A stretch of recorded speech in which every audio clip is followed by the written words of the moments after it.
We shall have the first file ready, and but we don't want to go into the details of who is involved and what is involved. And we are basically looking at detailed investigations when it comes to CI, both in the previous administration and in the current administration.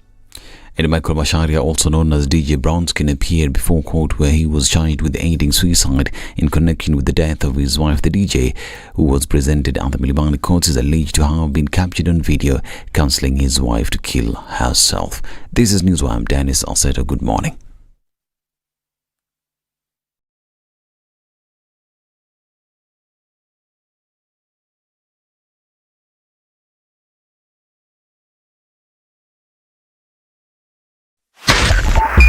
.5 Spice FM, Kisumu.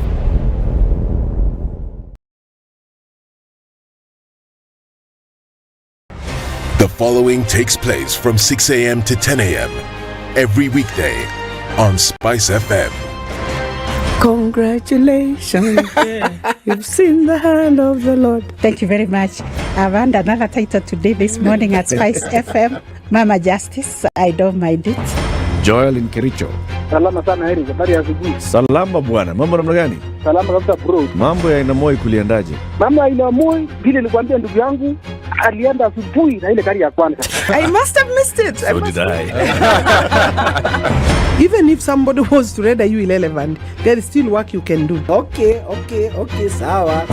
I deserve to keep you accountable. You deserve to give me a report. You don't work for me. I don't work for you. You work for me. Do you like that Freudian slip? Lovely, isn't it? Thank you very much. The Situation Room, Kenya's biggest conversation.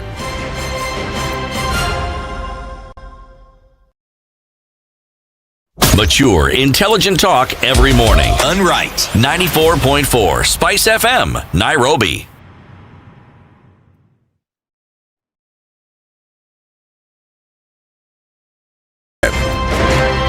This is one of the hottest show that we can ever miss in the morning, and it's a show that really gives a real situation in the Situation Room.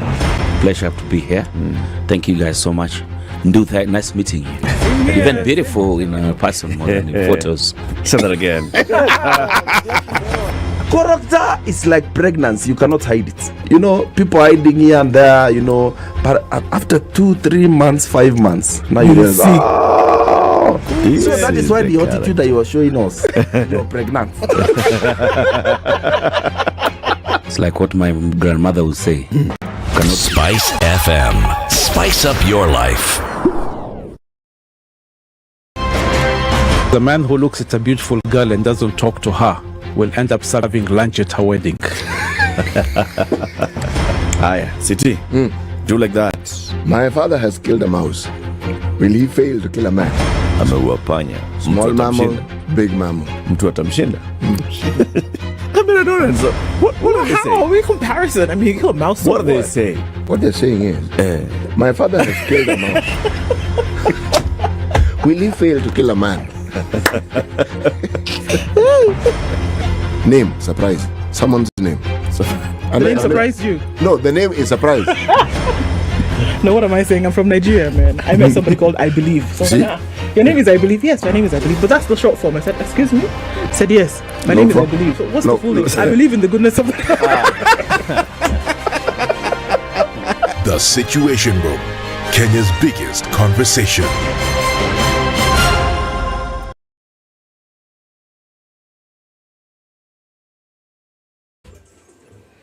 Good morning. Welcome to Tuesday. What's it looking like this Tuesday morning? A little bit of traffic here and there. And, you know, let's just put a dash of waiting. Looks like that's what it's going to be this Tuesday. Started ever so slightly on Njoroge this morning, getting out into the city. Not going to be crazy, at least not for now. We're looking at Hur Highway, then into the CBD. That looks fine. Coming off Fika Superhighway, not just started. We're seeing the rumblings of that. And it's likely to be backed up quite some today, but we'll just keep an eye on that. For now, looks like you can get to and fro without too much of a problem. We'll be here for it. Let us know what's going on as you get up and at 'em this morning on Spice FMK on Twitter.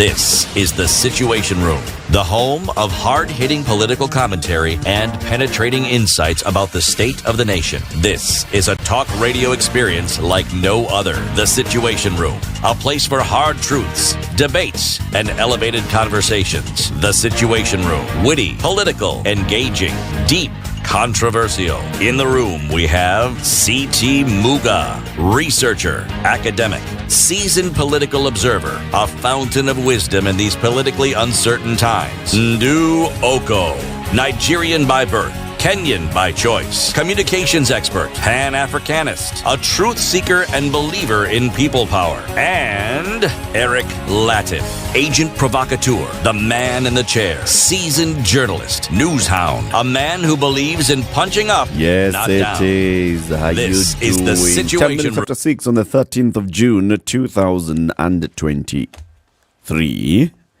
I was about to say 2024. I thought you were going to say 2028. Even that could work, isn't it? Yeah? Yeah, that could work. City Muga is back. Mambo namna gani? Mambo sawa. Mambo sawa sawa. Ehe. Mambo sawa sawa. Ehe.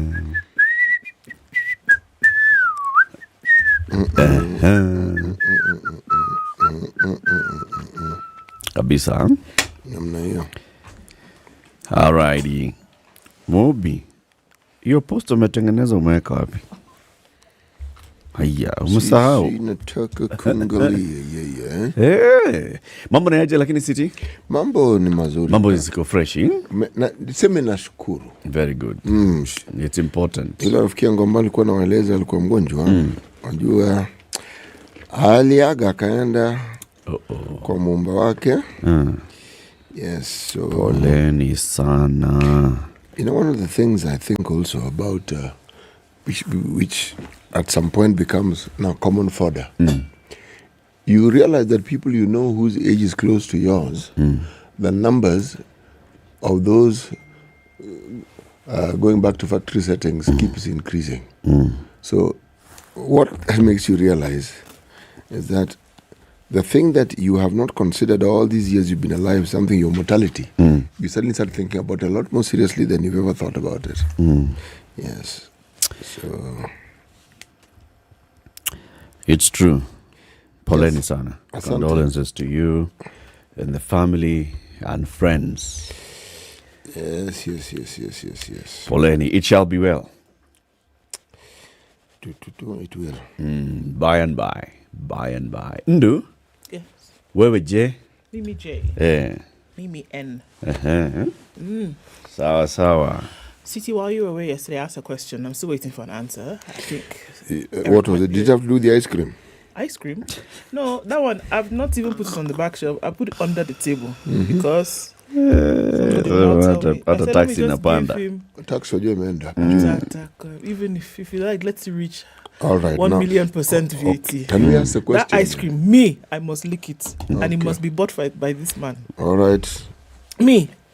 Chicken licking. Okay. I must lick that ice cream. Eric, a promise made is what? That's a promise kept. Please choose your words carefully. See. A promise made is a promise kept. Can we get... So... Choose your words carefully. Which so, ones? what question were you asking? If you say chonga viazi, why can't you say chonga mayai? See, you have peels and you're peeling. Or how do you say peel an egg in Kiswahili? I have actually never thought of it. It has never occurred to me to think. So how do you say it in Kiswahili? Me, I know kula mayai. But what happens between the egg coming from the water and yes? Before that, I also know nunua mayai. To do what? Nunua mayai. Pika mayai. Yeah, pika mayai, kula mayai. I understand, but between there. No, the Swahili version of peel. But you do have a valid point. But it is not. How do you say it in English? You peel an egg. All right. Yeah. And the other thing that you were saying about what? Licking ice cream. You peel potatoes. Yeah, peel potatoes. Yeah. Yeah. But Isn't it the same thing? It is. You peel an egg, you peel a But potato. kuchonga is not actually to peel. What is it? When you chonga, you're actually crafting something. It's like carving. Yes. See, that's what you're doing to a potato with a knife. Like you. Peeling is like a banana. Right. Yes. And you don't say kuchonga To remove ndizi. the outer covering essentially is peeling, Mm-hmm. which is kind of also what you're doing with the potato. Same thing that you're doing with an egg. So I'm just asking what the word is. I think it's interesting that there's no word for it. There is a word. We just don't know it. Oh, it's just that. Peeling back the mask. We'll ask Miguna. Okay. So I'm still where I was yesterday morning. But, You stay there. Wow. It's a good place to be. But it's good. What led you to think about this, Ndu? Because I was peeling an egg yesterday morning, and I thought about chonga viazi. And you started singing the song. Yes. Chonga viazi. So then I was like, what is the word? What is the word for peeling? Why Okay. can't you say it? People are listening. If you have an answer to this one, It's really please bothering me. Tell us. tell us. Yeah, what do you say peeling an egg in So Kiswahili? that we be knowing. How are you, Eric? I am well. Fantastic. Well, my everything is well, but I am just feeling like today. Why, Eric? Feeling like I want to what? sleep, man. Oh. Must we do this thing at this time? Every day. Can't we do this thing about, like at 11? Like midday. Yeah. Or even we can do it yesterday. Yeah. Anyway, now that we're here, it's okay. Let me tell you what we'll be doing now that we're here. There's a man called Fawcett Kamolo.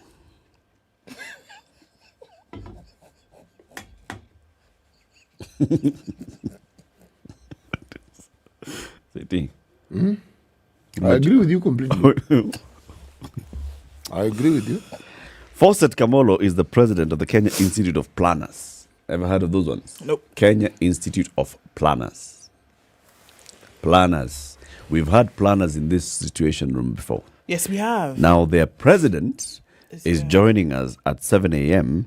to talk about why they are pushing for the mandatory contribution to the housing fund as an Institute of Planners. They're pushing. Okay. And then at 8, we've been talking about this and we'll keep talking about it. This is the month of June. If you haven't done the thing by now, my friend, you will be late. File your tax returns. And to help you along that journey, Stephen Mwaniki, who is a tax expert with the Kenya Revenue Authority, will be here at 8 a.m. The first thing he'll do is ask us, show me. Where will my file? Where will my file? Okay, we'll tell him, yes, we're filed. Okay, those are the conversations that we'll be having today. Sawa. The live stream is up. Yes, it is it? It is. Very good, very good, very good. 18 minutes after 6, let's take this break. If you're online, let us know where you're tuned in from. This morning, you can say hello to Eric, CT, Ndu, and Mumbi. Sawa. Sawa. Sawa. Aya. This is the Situation Room, the only way to start your day. Bro, the game is about to start. Let's go. Yeah. But just give me a minute, man. Malize. What's up? Who are you chatting with? I'm just filing my returns, then we bounce. Because I hope you remember the deadline is June 30th. The game will start, banner. Where it doesn't take time. And yep, I'm done. That was fast. Where? Show me how you've done yours, because I don't want to pay any penalty. Just log into itax.kra.go.ke and file your returns. And if you don't know how to, just go to KRA's YouTube page and watch a tutorial. It's that easy. Allah, filing returns is easier than cooking. Easy peasy, msay. Kenya Revenue Authority reminds all PIN holders to file their 2022 tax returns on or before 30th of June 2023. For assistance, call 0711 099 999 or email callcenter@kra.go.ke. You can also visit any of the KRA service centers or any Huduma center countrywide. Kenya Revenue Authority. Tulipe ushuru, tujitegemee. 14 degrees and mostly cloudy in Nairobi, highs of 25. We'll see highs of 26 in a mostly cloudy Nakuru at 15. 12 degrees and cloudy in Nyeri, highs of 23, and we'll see highs of 22. In a partly cloudy Eldoret at 13. It's 23 and mostly cloudy in Mombasa, highs of 30, and we'll see highs of 30 as well, and mostly cloudy Malindi at 26. 18 and cloudy in Kisumu, highs of 27, and highs of 26 in a cloudy Kakamega at 16. It's 19 and cloudy in Kampala, highs of 25, and Dar es Salaam will see highs of 30 today. It's currently clear at 23. 4 degrees, well into the South African winter in Johannesburg. Highs of just 14 today and back down to lows of 4. It's mostly cloudy at 26 in Lagos, highs of 32, and we'll see highs of 31 in a mostly cloudy Kinshasa at 24. At 29, Beijing is mostly sunny Tuesday afternoon, highs of 32, and at 17 degrees it's cloudy in Paris, highs of 29. 27 will be the high in a mostly cloudy London at 16, and New York Monday night is cloudy at 19, highs of 24 and lows of 17.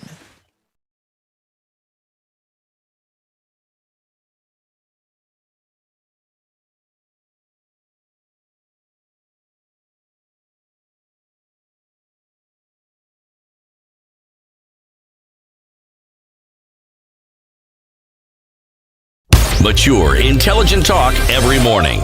Spice up yourself.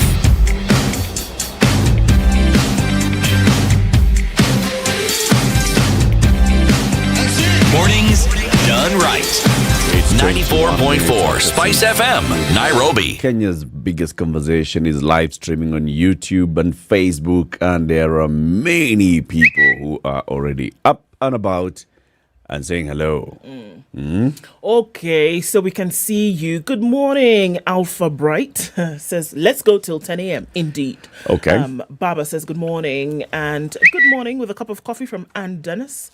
Tuning from Kajiado County is Dennis Kibe on Dicho. On Dicho says, good morning. And Evans Wafula is tuned in from Eldoret. Mbuchi Kamtugo is tuned in this morning and says, how are you? Our how are you is doing very, very how well are you this morning. Where did you go? Okay, here we are. Okay, who else is here? Samuel Maina Mataiga says good morning, and Shalo Mukalama says good morning as well. Getting you loud and clear from Thika Makongeni is Dorcas Mash and Nakuru Bangi area. Wait a minute. Those of you who grew up in Nakuru, excuse me. Like Nakuru Bangi area. There's an area called Bangi in Nakuru. When I was growing up, that area. And interestingly enough, she's saying she's happy to see CT back. So I don't know if you want to put the two together. Bangi. Spelled? Bangi. Maybe it existed and I didn't know. You know, there are some new estates that came up after I had departed from that very fair city. Perhaps. Dan Manangales is tuned and locked in as usual. With a cup of coffee, Judith Chep Kimoy says, this is CT. Good morning. Locked. Good morning. Tuned in from Kandara Muranga is Elijah Kimani wa Kandara. Tofitas Monis Janeth, it's been a minute. How are you? Karibu Sana and welcome this morning. Okay. What is the background of that song? Which song? I don't know.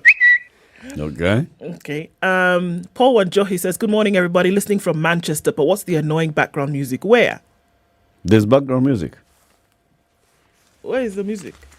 Yeah, Please okay. don't stop the music. Oh, check. Music. Okay.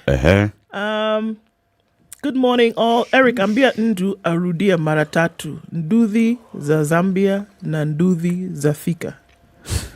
Rudia mara tatu. Nduthi za Zambia na nduthi za Thika. Siti rudia mara tatu. Hiyo ni mara moja tu umesema. Nduthi za Zambia na nduthi za Thika. Tena? Nduthi za Zambia na nduthi za Thika. One. Nduthi za Nduthi za Zambia na nduthi za Thika. Nduthi za Zambia na nduthi za Zika. Zimezikwa. Well, it's an interesting tongue twister, isn't it? It really is. Good morning, tuning from the great Minneapolis. That's where Davis is. Tupac Shakur, if you've ever thought that he was gone, he's not. And I'm with you, brother. He says the Denver Nuggets just won the NBA after trying for 47 years. A fantastic final to watch, actually, this morning. Okay, so Achola Aduke says it is to shell an egg, not peel an egg. Well, all right then. Okay. See now? See now, then you tell so us. So now in Achola Kiswahili. said in Kiswahili. Yeah. As Achola is thinking about it, tune in from Minneapolis, Minnesota. Good morning to the Spice Trio. Tell the president the finance bill highways he make, we will tell him. No way. One space slip close to 10 people or more waiting for it every month. Huh? Okay. Davis Indio says, good morning. Peeling in Swahili is menya. Kumenya yai. That's the second person who has said it. Kumenya. Kumenya. Somebody else says ambua yai. Now people are confusing me. What has happened today? We cannot watch or listen to our favorite program. What are you talking about? We're right here, man. Eric, are you a polyglot of many Kenyan languages? No, I don't think so. You're not? Okay. Quila Owang says, good morning, Wazito. Good morning, tuning from Dallas. No, the real Dallas. Texas. Dallas, you happy? The Texas. That's not the real one. Did he say Dallas or Dallas? No, he said Dallas. Dallas is just here over the hill. That's what I thought. Okay. Shafi Abdinasir is tuning from Sweden. Greetings from Brisbane in Australia. John Gishuk is watching from Laikipia and says, Karibu CT. Kuchonga is slicing or carving. Kuchambua is peeling. Okay, so now 2 people have said menya. So there's 2 people have said ambua. Kuchambua. They're synonymous. It's the same thing, all right? No, you can use them. Yes, okay. Interchangeably, but depending on. Next time wewe chambua mayai. Ama uchambue mswada. What is mswada? I don't know what mswada is. Those are the ones, eh? Those are the ones, guys. Karibuni sana. Thanks for joining us, everybody. City. Yes, please. You sent me and said, let's go to Zambia. Yes. And yesterday we went to Zambia. I'm very happy. We did that first one of don't jump the ropes, you jump the what? Don't jump over a log, but not over your neighbor's word. That one. That one, eh? The capital of Zambia is? Capital of Zambia? Kinshasa. That's what it was. Currently it's Lusaka. And the president, Eric in Wonderland. Yes. and the president is not called Kaunda. Okay. He's not Kaunda? After whom the Kaunda suit was named. No, it's not. Okay. Who's the president now? Now his name is Hakainde Ichilema. Yes. Hakainde? Yes. Ichilema. Yes. And the VP is called Mutale Nalumango. These are really serious African sounding names. Right. It's like Uhuru Kenyatta. Uhuru Kenyatta. Or Mwai Kibaki. Yes. Or Raila Odinga. Raila Amolo Odinga. Those are good names. African. Yeah? You can't get more African than that one. Wangare Maathai. Martha Karua. Hakainde Ichilema. What do you? Eziokubundu. Eziokubundu. Budu. The proverb? The proverb is as follows. Yes. If you have no teeth, do not break the clay pot. We've had this proverb before, and we argued about it.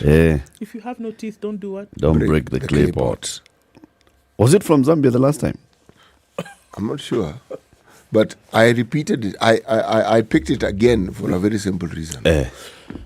See, the last time when we debated this wondering, you have no teeth, clay pot. Well, you're not planning to eat the pot. So it carries soup. Yes, it does. So you can slurp the soup. Yes, exactly. So you don't break it because in the event that you have no teeth, yes, you can still slurp the soup. Don't kill the citizen. He pays tax. Exactly. Don't butcher the goose that lays the golden egg. Yes. We can take this anyway, Yes. It's the taxation issue that made me think of this one. Okay. Umeenda mbali. Oh, this one imeenda mbali, lakini tax lazima watu walipe. Haya.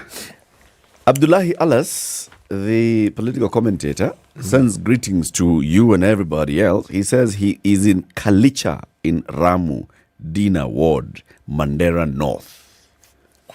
That's home. Ramu, Dina Ward in Kalicha. And he has sent me photos. This man has discovered water. He is pumping water from wherever he's pumping water from. I think that's a river. But this is Mandera. What river is in Mandera North? I don't know. But there's a lot of water and there's some serious farming that's going on. He is a farmer. And Mandera is his home. Mandera is his home. Serious farming that's going on there with good amounts of water. Well done. So let's take a break, then we shall come and look at the headlines. So it's coming up to 6:30.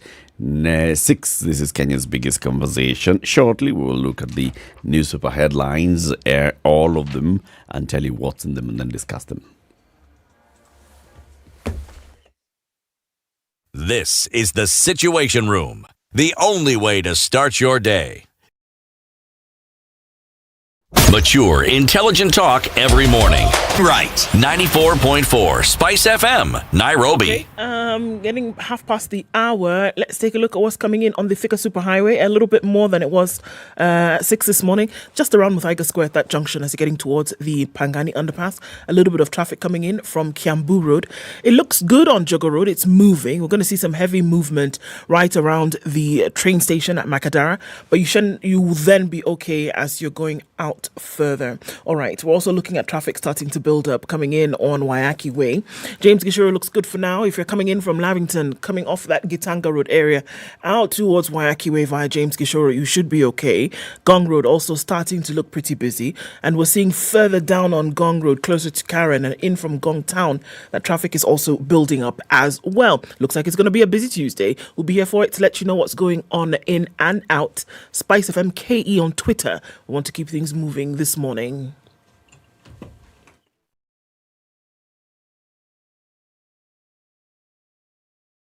Mature, intelligent talk every morning. Spice up yourself.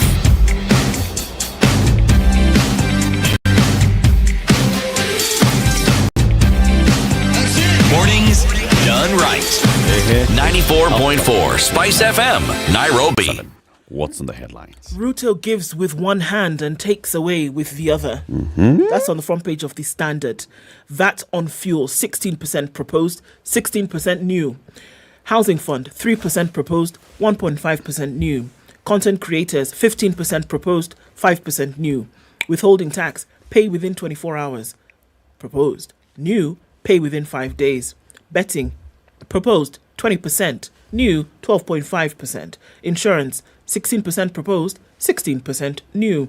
Income tax, 500,000 to 800,000 Kenya shillings, 35% proposed, new, 32%. Income tax, 800,000 and above, 35% proposed, new, 35%. Export levy proposed at 10%, new at 17%.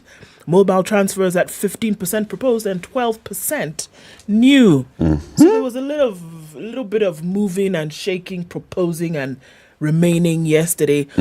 It is said because of the public outcry over the raised taxes. We'll look into that story later. We know that President Yoweri Kaguta Museveni was diagnosed with COVID-19. He's tweeting in isolation, is what we're being told here. Another headline in the business: dead Kenyans leave 29 billion shillings shares in listed firms. That money How much? 29 billion. Worth of shares? Yeah. Wow. That's a lot of money just sitting there. On the front page of The Nation, why Ruto climbed down on new taxes. It said because of the wave of public outcry and mounting pressure from the opposition, and various organizations seem to have forced President William Ruto and his Kenya Kwanza administration to cave in on punitive proposals to the finance bill, including the 3% housing levy. What makes them But doubling of VAT on petroleum products still remains. What makes you think he was What forced? makes them think they forced him? Wow, that's interesting. Gachagua versus Mudavadi, battle for supremacy. It's a question. We'll see how it's answered. Police split over Kome promotions. Remember we talked about how there's a National Police Service Commission. They are in charge of the HR duties, firing, etc. Yes. IG Kome went ahead and made some appointments outside of his purview, according to the commission. Now it seems that ranks within the service are split. But we shall look at that story, shan't we? How smart detective work led to the rescue of abductees and arrest of kidnappers. That's another interesting story. And you know of the former Italian Prime Minister Berlusconi dies at 86. No. Was he really 86? He was 86. He died at 86. Why? Did he? No, because I think I confused him with somebody who died at the age of 93. Because in my mind, he died at 93. The story here says 86. You just can't add people years of death. Just give them 7 years. You can't gather them 1, 2, 3 like that. But that kidnapping story, we have to look at it. I'm going to look at it. Yeah. Yep, we will. So, uko na star? Yes, star nilipata. Ile zingine ndio shida. I do not know what happened. Top right hand corner in teal green. Teal. Top right hand corner in teal green. Okay. Denies charges. DJ Brownskin charged with abetting wife's suicide. Remember there was this DJ who filmed his wife taking poison. And oh, Lord. Yeah. That one. Been charged. He's been charged? Oh, yes. With what? Abetting his wife's suicide. It's horrific to watch. It's something, even now I haven't internalized it. I can't. Even now I haven't. Headline the same here. The top headline: MPs cut Ruto's budget proposals, unions dig in. Legislators reduce housing levy, blah, blah, blah, delay implementation by 1 year, etc., etc., etc., etc., etc. And the question I ask is, what makes them think that they're the ones who forced the president to do this? Yes. 2 women narrate 7-day ordeal in hands of kidnappers. Okay. There's some picture of some 2 gentlemen. There's one who seems to be surprised by the photograph. And the other one? I mean, look, it just looks. Does he not look surprised? Indeed he does. Yes. The other one, I think, was just zooming. He was just caught. His mind had taken a walk somewhere. The picture was taken. Tell us that story. Let's start with that one. You think so? Yeah. You, my man, have said well. So let me start. 2 women narrate ordeal in the hands of kidnappers. They say they were held in one-room house, survived on water, bread, and milk. The 2 women were emaciated when police and other agencies arrived at about 7 p.m. 2 women who were rescued from abductors in Waitethie, Thika, have narrated their ordeal in the hands of 2 suspects behind the kidnap. The women were the daughters of media personality Shiku Muiruri and her friend. Erika Kashoka, 26, and her friend Shans Agostis, 27, were missing on June 7th after their abduction in Nairobi, Westlands area. The 2 were rescued by police on June 11th. They told police they were blindfolded and driven to Thika and later to Mangu and Waitethie. They were kept in one-room house and did not have electricity and were given water, bread, and milk. This, there's very many angles to this one. Yes. First of all, you look at, so these are ladies who'd gone out to an entertainment spot. It's time to go home. They hail an Uber, not an Uber, rather they hail a Bolt from the app. Taxi arrives, they get in, and then from that point on, the driver had already put on the child lock and locks the doors, and there's somebody in the boot of the car. It's very strange, bizarre, really, in terms of what was happening here. And everything else that unfolds from this point on, the demand for ransom, where they're being kept, what these guys are doing, and you're like, my goodness. This thing was well planned, wasn't it? One has to wonder, was it just was it random in the sense that there were 2 Did they girls, choose a fare? I mean, so the app comes and tells you, Erica, what kind of vehicle? Erica is requesting a ride. Okay?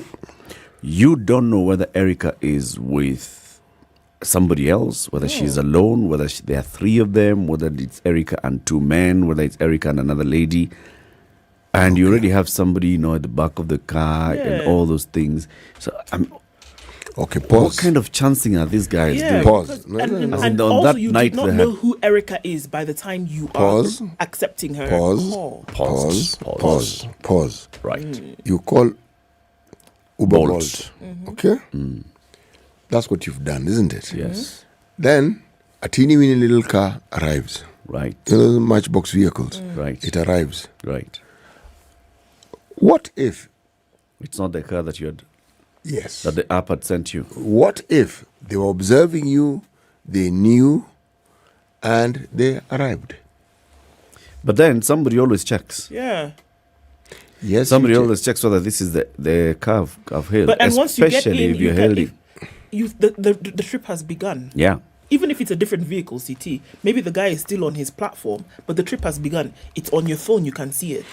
Yes. Let's say at that moment, maybe you've entered and the guy has locked the vehicle and you realize you've been kidnapped. Even if the trip has not begun, then it's gone. Yeah. But the moment of entering the vehicle and you're two of you, what you will normally do is you'll be looking out for, it tells you car registration number XXX, driver called so-and-so is arriving shortly, is a minute away, is arriving, and then you're looking for that car. Because there are many vehicles out there. Yeah. So you look for the right, someone can't just tell you, hey, kuja twende. Yeah. You of your own volition, you get into the vehicle because you've confirmed. Because you've that it is confirmed the car. the app has told you this is the car that's arriving. Yeah. Let's put it this way. You see why my mind went in that direction? Huh? I was thinking of the possibility of what I've just said, or a possibility of the app being hacked. Okay. I really let my mind go to town. All the way. Yeah, because I'm thinking, if it's a question of probability, man, it's remote. It's high chancing. It's those ones of maybe these guys were out to kidnap. And these are the people who happened. Yeah. And they were basically looking for, likely victim, kidnap young girl, kidnap young boy, whatever this area is. If they had looked and seen, this is the person that have moved away and cancelled the ride and waited for another one. But you see, once you start cancelling rides, the app then flags you. Yes.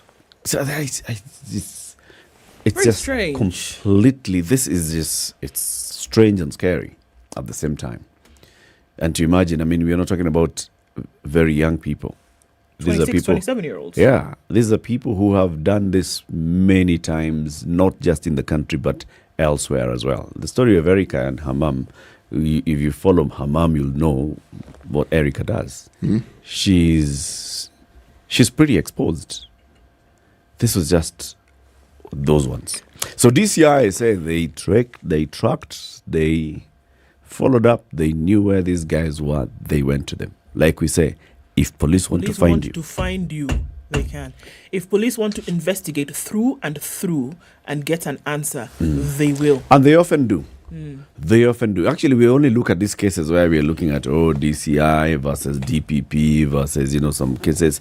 But in very many of these serious crimes cases, if you hear people who've been victims of this kind of violence, victims of this kind of robberies, they'll tell you these guys came, they asked us a couple of questions, they took a couple of details and some numbers here and there, and they were working through the clock. Through the clock. I'm sure if we spoke to Shiko, she'll tell you these guys were calling her through the clock and saying, Madam, tumefika hapa, usijali, come. Do you think? What are the chances? This, and the other. By the time they called and told her, come, they had not slept. And I think it's important also to look at this side of the police service, because there are officers who are dedicated. Indeed. You'll find these officers did not sleep a week. They were constantly thinking, working it out, following, and then they're not sharing information widely as well.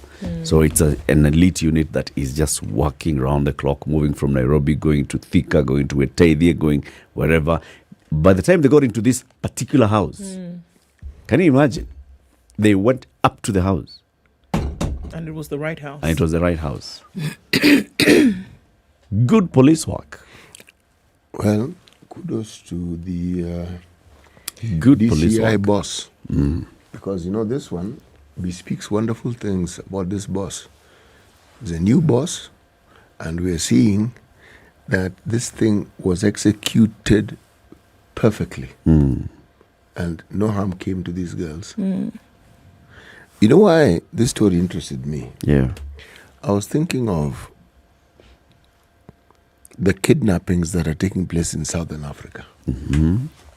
It's a growth industry. Somehow kidnapping and asking for ransom seems to be the norm. You're talking about the big cities. It's the flavor of the day. Yes, it is. Yes, it is. It is. It is. And the crime rates are simply soaring. Stories told of a family that had gone out to have dinner. You know how people, there is restaurants with a terrace, which is just next to the road. Yeah. And the abductees just arrive and pick one child, put in a car and drive off. That bold. Pretty messy. What? And the story also goes that it got to a point where the law enforcement, even as they're looking for these people, they give you the number of a negotiator.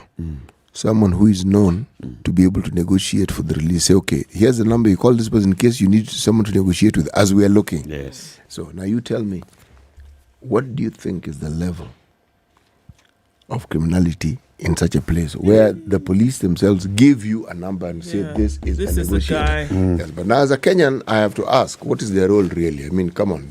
It's too organized. Yeah. Indeed. Yep. Because it means then that something that we knew was deeply entrenched in Latin America has crossed the seas and have arrived at our shores. Yes. So it's become a growth industry. Yeah. Very big one. Kudos to DCI. Indeed. Kabisa. I mean, give credit where it's due, man. That's for Kabisa. I have a funny story here. You know, the other day, our Deputy President, Riggy G, was giving an interview, and he was asked a question in the line of, you are just here in the country, the Prime Cabinet Secretary is doing foreign trips, bwana. What's up? Koni passport yako. Haina pages. Koni kumiendaje? And the guy, when he was asked that question, he said, let me tell you, the only foreign trip I will attend is that which will bring development, because I don't have interest in attending swearing-in ceremonies. Why does that sound That's like Ricky G. Why does that not sound? Does it not sound like an insult? It really does. It's slightly below the belt. The only foreign trip is one that brings money, not that you're attending at swearing in of there's a new president, go and meet a new president. No. I have told the president to let me address this issue of alcohol and bang among our youth. I know after they are reformed, they'll be able to get jobs. This is a major role, and it's better than traveling abroad more than 20 times. On the other hand, it sounds like sour grapes. Yeah, it sounds like kazi kubwa. Who wanted to go anyway. Yesterday, Amani National Congress Secretary General and Emuhaya MP Omboko Milemba said Gachagwa's criticism of Mudavadi's trips was unnecessary. There's no need for demeaning any government trips because they are all funded by taxpayers and they are sanctioned by the president. Vihiga woman rep Beatrice Adagala said the DP is lacking in the knowledge that a country's international relations are forged through friendly visits. It's not necessary that you return with a chest full of gold from a foreign trip. You're not a pirate. Is that where we've reached? It's unfortunate that the Deputy President deems presidential representation by the Prime CS to Nigeria as less important. Kenya is a community of nations, and any role it plays globally is crucial. During inauguration, various heads of states attend. Even when our government was being inaugurated, with Mr. Gachagua being sworn in as Deputy President, we had several heads of state gracing the occasion as a sign of mutual respect and as cordial diplomatic relation. He advised the DP to moderate his statements and have respect to other government officials. There is no need for such outbursts. Ricky G is a truthful man. He says it as it is. Yeah, what's in my mind comes out of my mouth. You know, I've learned to listen very carefully to what the deputy president says. Yes. If you leave the unintended humor aside, okay, he does not lie, actually. He doesn't. This is a man who gives you an opportunity to actually understand exactly what's going on in his mind. Now, you can choose and decide. Choice is yours, how you're going to take it. But to him, it is clear. He doesn't have filters. Yeah, because like in this one, the problem is the interpretation of what he has said. Hey, man, you can interpret this thing. hey, you can really interpret this thing. You know, what he thinks of the prime cabinet secretary. Forget the trips. It's what he thinks of the person. Yes. Because if you're talking about trips, Moses Kuria makes more trips than all these people. Okay. But then Moses Kuria is also known to say things that when you read, you say, hey, even this one, Ndugu, you've tried. Surely. Hey. Did you have to say all this? Yeah. Speaking about the police, the controversial promotion of over 500 senior police officers by Inspector General of Police Japheth Kome last week has split the service down the middle, is what is being reported in this story, with insiders now linking the stalemate in political alignments within and outside the service. So it's not just within the service that we're seeing these things happening. So there's external influence is what they're trying to say. Okay. Last Monday, Mr. Kome announced through a memo that he had promoted 514 police officers, but the move was declared illegal and unprocedural by the National Police Service Commission, which said the positions were not advertised beforehand. So there was no gazettement of this. We didn't see anything like that then. Even on a website somewhere, would have told us that these jobs were available. Then we just see that you're now promoting. Yeah. I mean, sure. What procedure is that you followed? So they said, sorry, boss. We don't do like that. So later in the week, the commission advertised for the same positions, a move that angered Mr. Kome, obviously, who then circulated a memo ordering officers to ignore the advertisement or face disciplinary action. Now, just imagine, you are the IG, you promote and appoint 514 people. Then the commission says, stop it. You don't have HR function. That's our job. So we are advertising the positions. Then there's another memo that says, essentially, you know what now you'll do? You guys, can you do as I said? You've been given the job, ignore this commission. So you can imagine the back and forth that's going on. The standoff has now divided the service, according to the story by Mary Wamboi. With those affected now appealing to the president to intervene. Those affected, of course, would be the 514 who were given jobs, and now those now stand in the balance. Saying that they've missed out on being promoted after the IG allegedly made promotions that were largely skewed towards two communities and cronies and relatives of senior officers. A number of those promoted agree that the correct procedure was not followed. Some of them had not completed the mandatory 3-year stay in one rank before being promoted to the next. So according to them, that's what you must do. You must be at one rank for 3 years, and then now you're eligible for promotion. As part of the service's standing orders and career progression guidelines. Some were promoted as early as February this year, hence the outcry, because there are members who have stayed in the same rank for a long time without being promoted. While many seem to agree that Mr. Kome's move was arbitrary, questions have arisen as to where he is drawing powers to implement the directive, with officers now claiming he has the backing of a higher office. Then you see where it comes in now? He has cited Article 25(4) of the Constitution, which states that no person shall direct the Inspector General with respect to employment, assignment, promotion, suspension, or dismissal of any member of the National Police Service. So, excuse me. It is so what's the job of the commission? Everything else but to tell the commissioner, to tell the IG how to operate when it comes to assignment, promotion, dismissal, or employment. So what is the job of the commission? This commission cannot do anything about employment, about promotion, about suspension, about transfer, about dismissal. What is the job of the commission? You wonder.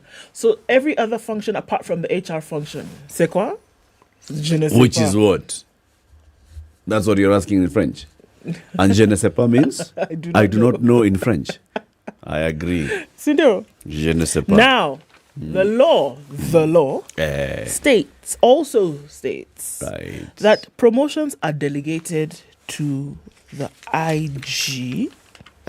That where promotions are delegated to the IG, the NPSC must be notified in writing, and the process must follow the guidelines laid down by the commission. Now, you can't order him what to do, but in the event that he does it, he must inform you as the commission. But remember, that this is what he is the doing. key word here is delegated. Delegated by whom?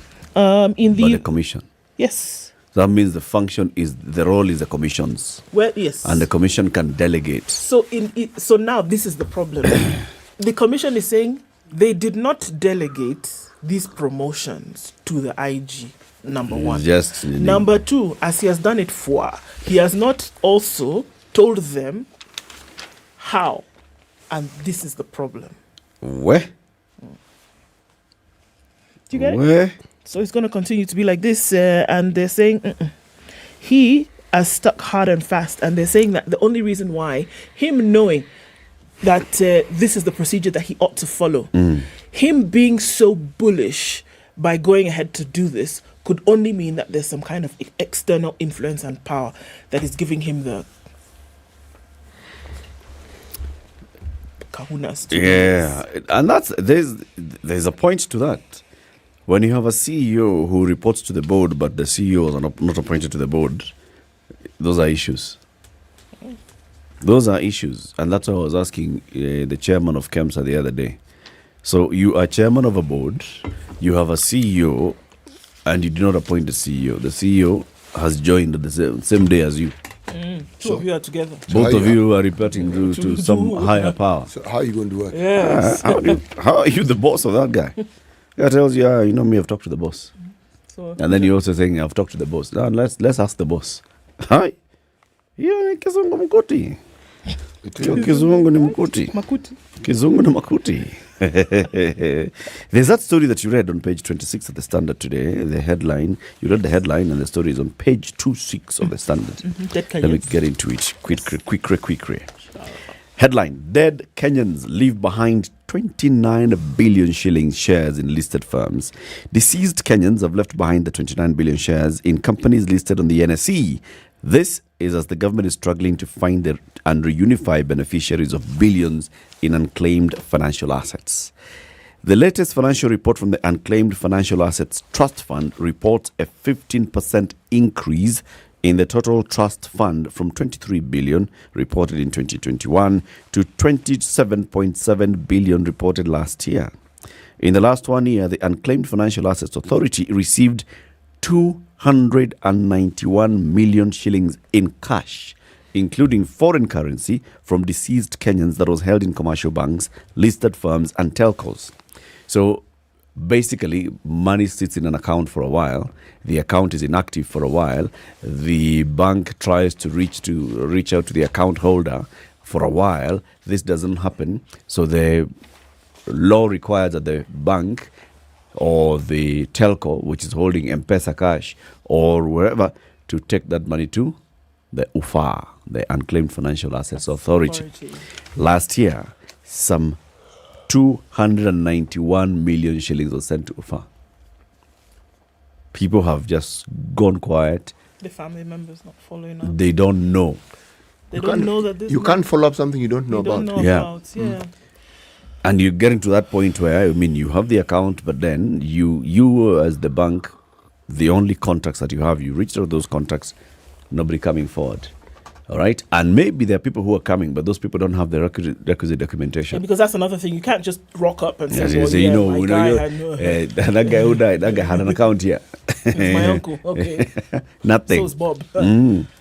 So there's a lot of money in this particular, and I think we need to bring the Unclaimed Financial Assets Authority back here, because it says something about, is it that people are just keeping money and not telling their kin?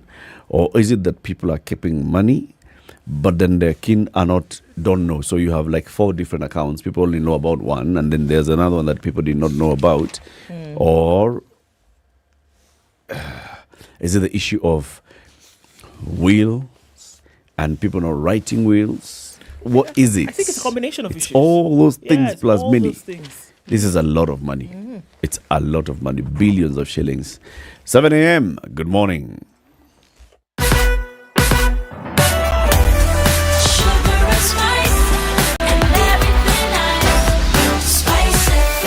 Spice up your life.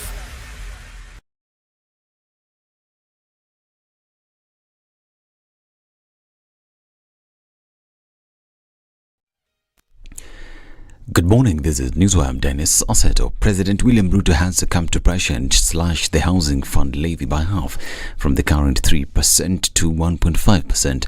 Reducing the percentage of the levy contained in the Finance Bill 2023 comes as a direct response to the widespread public outcry, with a considerable number of Kenyans expressing strong opposition to the scheme. In a tweet from President Ruto's United Democratic Alliance Party, and I quote, "The housing fund contribution has been reduced to 1.5% from the proposed 3%. Ruto listens, end of quote. Now, the National Assembly Finance Committee has been actively gathering input from stakeholders regarding the bill, and the clause related to the housing levy garnered significant attention and debate.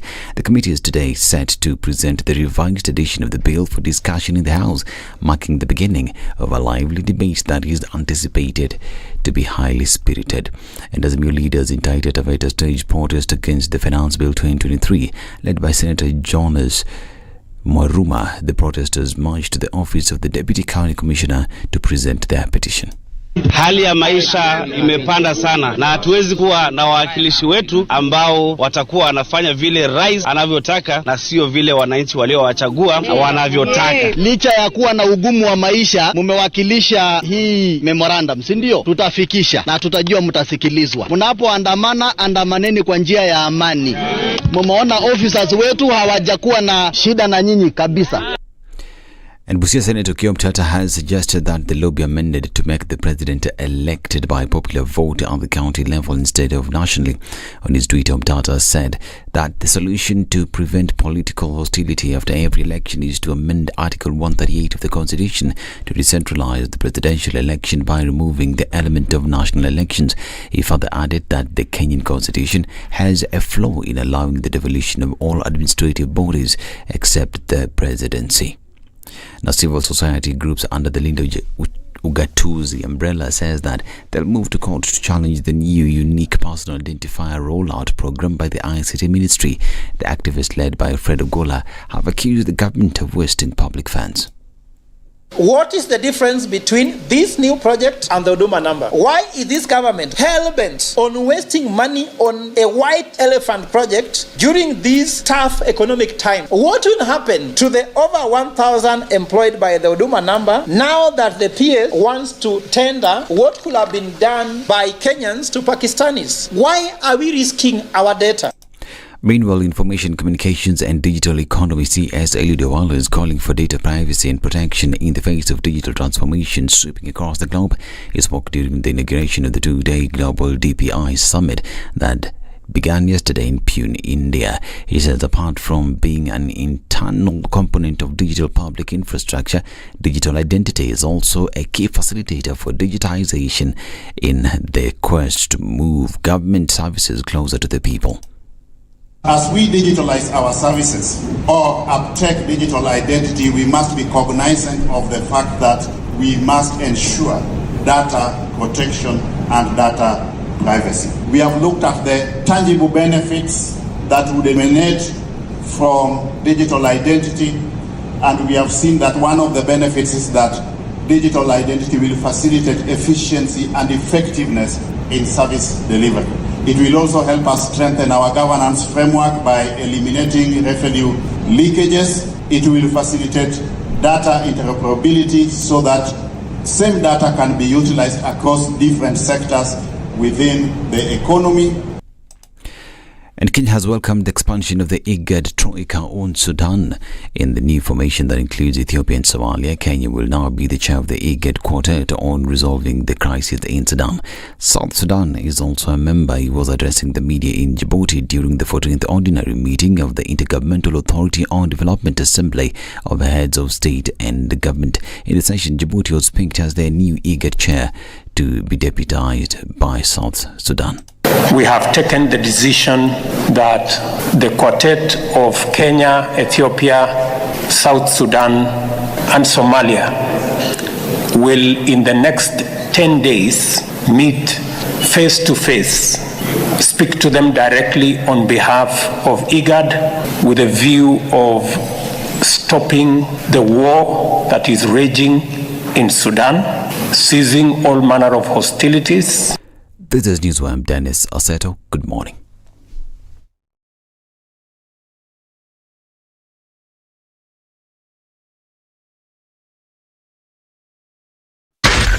Spice FM, Nakuru.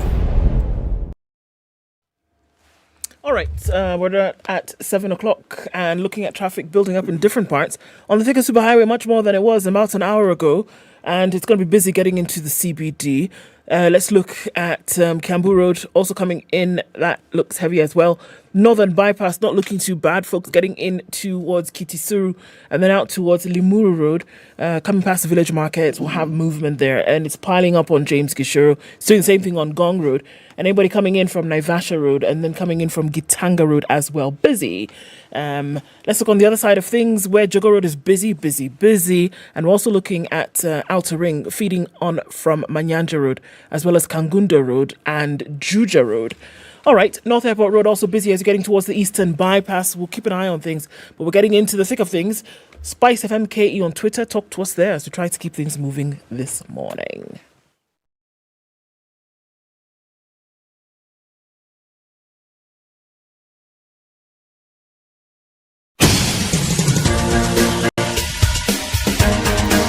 This is the Situation Room, the home of hard-hitting political commentary and penetrating insights about the state of the nation. This is a talk radio experience like no other. The Situation Room, a place for hard truths, debates, and elevated conversations. The Situation Room, witty, political, engaging, deep, controversial. In the room, we have C.T. Muga, researcher, academic, seasoned political observer, a fountain of wisdom in these politically uncertain times. Ndu Oko, Nigerian by birth, Kenyan by choice, communications expert, Pan-Africanist, a truth seeker and believer in people power, and Eric Latin, agent provocateur, the man in the chair, seasoned journalist, news hound, a man who believes in punching up, It is 7 not minutes down. after 7. How you doing? This- Welcome to the second hour of the Situation Room. It's the 13th day of June 2023.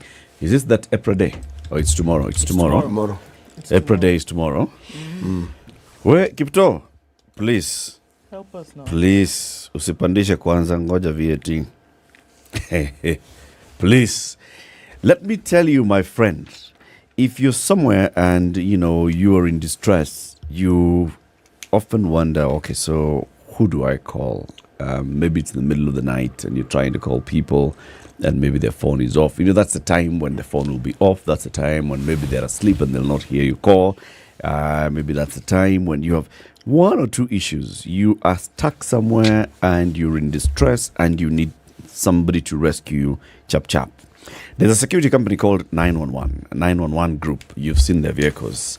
That company called 911 Group is basically a rescue company, right? Now they have an app. And they say, if you download our app and you are in a situation that needs immediate rescue, mostly, let's say, vehicles broken down, you have a puncture, you don't know there's something, imewasha mataa zote, you don't know what this thing is, open the app and press the red button. It's always the red button. Press the button, and that basically becomes like your panic button, right? As long as you press it, it is going to reflect at their call center at 911. They will see exactly where you are using your phone's GPS locator, and they can then dispatch a team to come and help you exactly where you are. What more do you need than that kind of confidence and surety that wherever you are, you're able to raise somebody to help you immediately? So just go to your Play Store or App Store and look for 911 Group app. Download the app and it will serve you very, very well. We have a guest joining us in the studio. His name is Fawcett Kamolo. Fawcett is the president of the Kenya Institute of Planners. Good morning, sir. Good morning, Eric. Karibu sana to Kenya's biggest conversation. Asante. Good to have you here. You'll tell us a lot of things about, for example, the Institute of Planners, what you people do, what you are all about. And I'm sure you talk about, planning cities, planning dwellings, and all those things. Let me start with Nairobi. Sure. There's an area called Westlands, you know it. In Westlands, there is one very iconic shopping area called Sarit Center. You know that one? Absolutely. How long do you think Sarit Center has been in existence? Oh, I first came to Nairobi in the early noughts, maybe 2000. And Sarit Center was well in existence at that time. So hopefully, maybe in the 80s or 90s, I'm not sure. Yeah. So what? So at least not more than 23 years. Right? It's more than 20. So what do you? Yes. Now hazard a guess. More than is it 30? Is it 50? years. Is it 60? My wild guess will be between 30 and 40. Yeah. Do? Your wild guesses are good this morning. Well done. Sarit is 40 this year, and this month Sarit is celebrating its 40th year. So when you saw it, even at that time, it was delivering a fantastic experience and great shopping opportunities and just a wonderful ambience around the Sarit Center. And this year, this month, between 1 and 2 p.m. every day, Sarit is saying, come on down and shop. You spend 2,040 shillings and you can take that and use that to see if you could then win something bigger. A cruise, a car, shopping experiences, shopping vouchers, gym vouchers, so many things. And we're going to help you do that as well this morning. Tell us what you would spend 2,040 shillings on. And we could give you a hamper by the end of the day. Talk to us on our social media platforms, Spice FM KE on YouTube and Facebook. And let's celebrate Sarit, your city at 40. Kabisa. City, please welcome the president with the day's proverb. Our proverbs for the whole of this week come from the country of Zambia. If you have no teeth, do not break the clay pot. If you have no teeth, do not break the clay pot. Yes. Fawcett, what do you make of that proverb? What's your interpretation? If you have no teeth, do not break the clay pot. Yes. I would first of all imagine that perhaps breaking the clay pot would initiate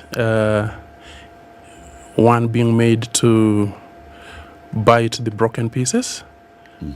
I am not sure, but that sounds wild. I'm trying to think that it's a wild one. If you have no teeth, do not break the clay pot. Think what's inside the pot. Yes, what's inside the pot. The clay pot, well, is it the cooking pot or is it the water pot? Water pot. Good question. City? He's definitely understanding the way to go about understanding this proverb. With proverbs, you're never right or wrong, especially when we ask you your opinion. It's what you see, what you think, how you interpret it. Yeah. Yes. So if it were an exam, it was out of 10, you'd get 10.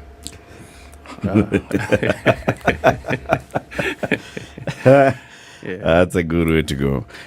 First, please introduce us to the Kenya Institute of Planners. Who are you and what do you do? Thank you, Eric. So, as you have said, my name is Fawcett Komolo. I am an urban and regional planner. In Kenya, we also call ourselves physical planners. Okay. But in certain quarters, some people also call us land use planners, even though land use planning is just part of what we do. In other quarters as well, we also call spatial planning, planning space.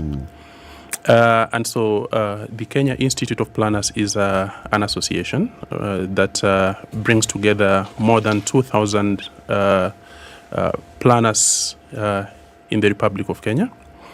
And it brings together a vast array of planning professionals from different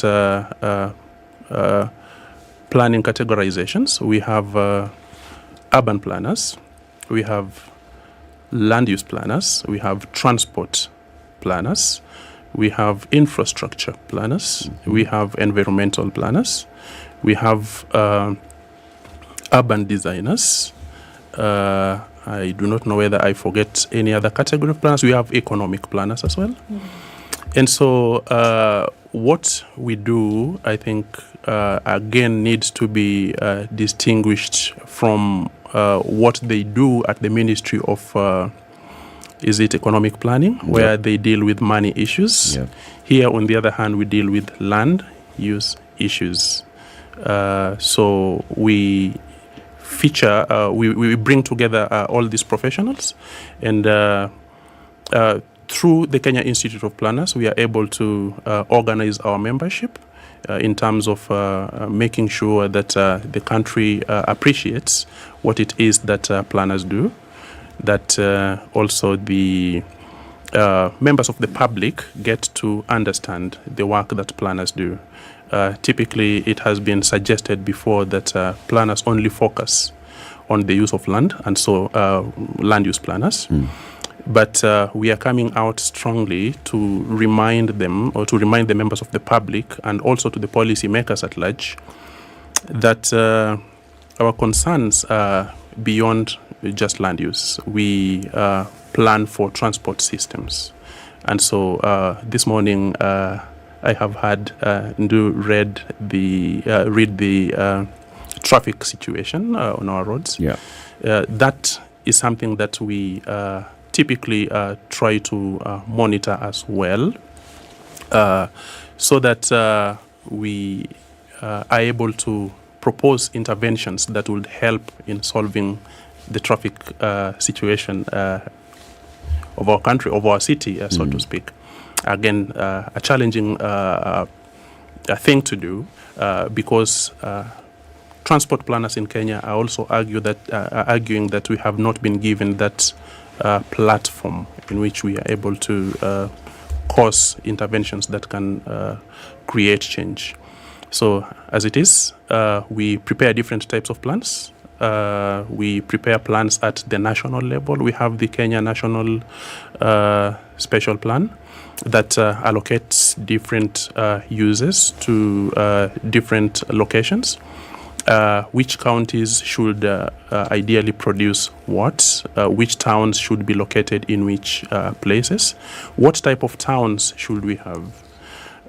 For example, you have heard of the Lapset corridor from Lamu to South Sudan and Ethiopia. As part of the planning process, it is the planners who based on their analysis, decide, or perhaps in consultation with people, because again, these days we plan with people, not for people. So it is the responsibility of planners to decide with the people where they would wish to have the resort city, and that's how we decided on Isiolo being a resort city. So that's planning at the national level.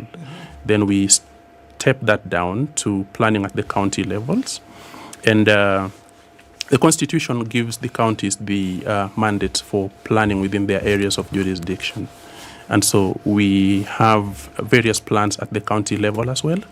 The main one being the county special plan. That is the plan that shows how land uses or how space within the counties ideally ought to be used.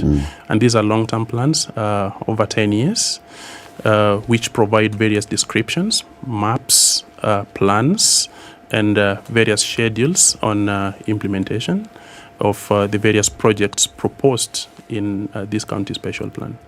But below a county special plan, we have the urban plans for the towns. Again, other than the urban plans, we have lower level plans, the ward development plans. But typically, we would also need to have even lower level plans, neighborhood plans or community development plans. But of course, we also have transport plans, infrastructure plans, environmental plans, rural plans, various types of regional plans. And it's broad. It is broad, yes. It sounds like your main client, the consumer of your knowledge and expertise, is government. It would appear so. But is it? It would appear so that our main client is government, but in principle, it shouldn't be so. Everybody within the country is our potential client. So if today you have your parcel of land, 10 acres of land that you would wish to bequeath to your children, and you want to subdivide this parcel of land, you will still need the services of a planner to do for you what you call a subdivision scheme. Let me ask you. Yes, please. What then does a surveyor do? Fantastic. Surveyors' work is more about measuring land and setting boundaries. That's it about the work of surveyors. So you provide a surveyor with a parcel of land, then they will come and do their measurements, and they will tell you this is 50 by 100, or this is an eighth of an acre. So their work is more about mathematics, measurements, and equipment. So they're the ones who will know the boundaries for this 10-acre parcel of land that city has. Yes. Mahali beacon in our beacon. Yes. But the planner will do what? The planner will prepare the subdivision scheme. And so he's the one who will advise city that, look, your son, number one, will occupy this section, and he will use this path to get into this section. Your son, number two, will occupy this section, and he will use this path to get to this section, and stuff like that. So what happens is that subdivision scheme is what will then guide the land administration process, because based on that subdivision scheme, the surveyor will come and do the measurements and amend what we call the registry index map, the RIM, which then will be used to, provide the accurate boundaries of those parcels, and then the surveyor will come and put the beacons, and then you have your parcels registered. Now you notice that I said interesting question because in the Republic of Kenya, we have had many different parallel things happening to the extent that we have wananchi or even government in certain sections initiating subdivision of land through the land surveyor. Now, the problem with that is that the land surveyor does not pay attention to the size of roads that you ought to have. The planner will think about the access. And so the planner will say that, look, regardless of what you do, you need a minimum of maybe 9 meters, 9-meter roads, so that you do not have these parcels of land that are inaccessible like they are in very many parts of the country. And that distinguishes between the work of the planner and the work of the surveyor. We think about how to use your land. The surveyor doesn't think about how to use your land. He comes to measure it, to demarcate the boundaries, and that's about it. Okay. You demarcate use. We demarcate surveyors demarcate boundaries. Yes. But if we have a piece of land and it's out in the open, let's say its purpose has been changed, what they call change of user. Change of user. And it was just some open space, and you now want to make it into a town. And if it's going to be a town, then you have to have all these services, residential area. Now, so that is what you would do. You are the one who would come and say, since this is what you want to do, let the hospital be here, let the school be here. Yes. So everything we see around us, understandably, somebody has planned for it. Or it has planned itself. I will take that word understandably quite loosely. Yes. Why I say this is because I went to Nakuru yesterday. Yes. And I marveled. When I got to Naivasha, there are buildings everywhere. You can barely breathe. It's on the road before you get to the town. On both sides. Building after building after building after building after building. And I was looking for just an open space. I didn't see it. Maybe it's behind those many buildings. But I marveled because they've increased. The last time on that road, I think, was a long time ago. And I thought to myself, who planned this? Now, the question I'm asking is, do you have situations where you have dwellings where people live and those things just sprout and there is no plan, or there is a plan and it has been ignored? Are there spaces which are never planned for? Good question again. And in Kenya, there are very many spaces that have never been planned for.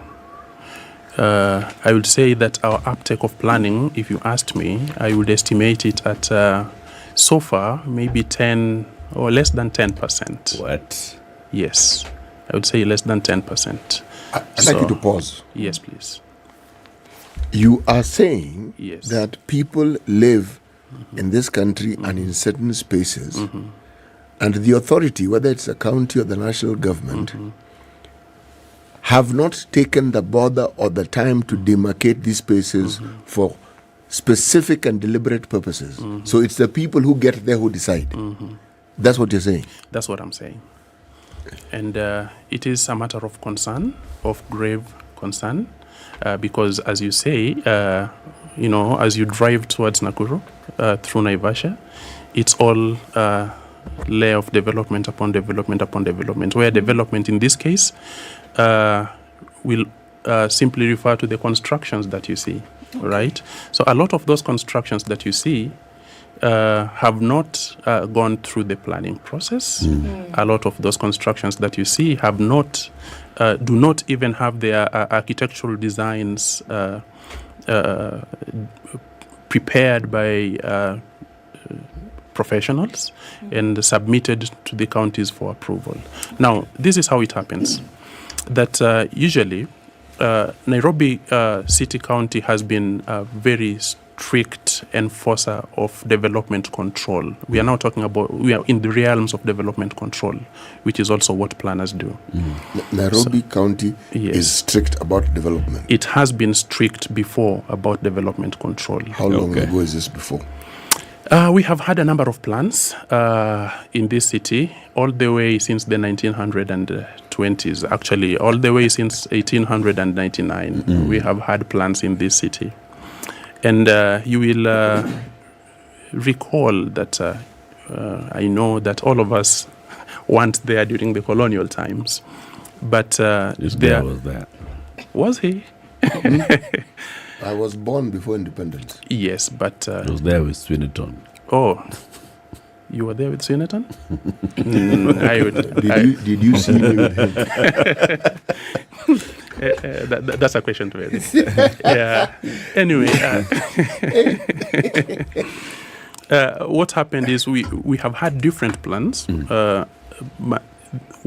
It appears that the colonial authorities were a lot more stricter in implementing the plans or the vision that they had for the city. First they planned for the railway depot, right? As the railway was coming in through Mombasa, and as they were preparing to cross the Great Rift Valley towards Uganda, right? So they planned it as an engineering transport site, right?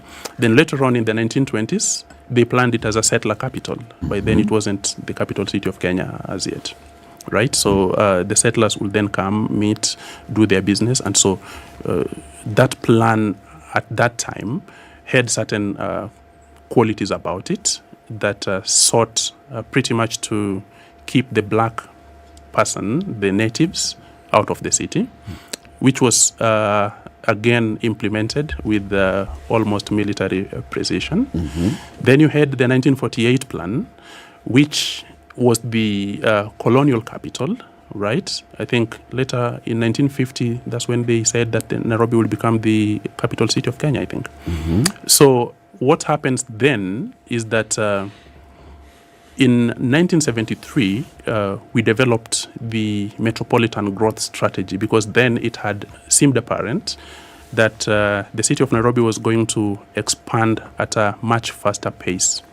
And so they developed what they called the metropolitan growth strategy, which sought to sort of direct the growth of the city eastwards, leaving the quote-unquote the western chambers for agriculture, and for such kind of high level, again, perhaps still using the philosophy of the colonialists, where there was class segregation, where they would have imagined that those who are going to have larger lots were going to occupy the western sides.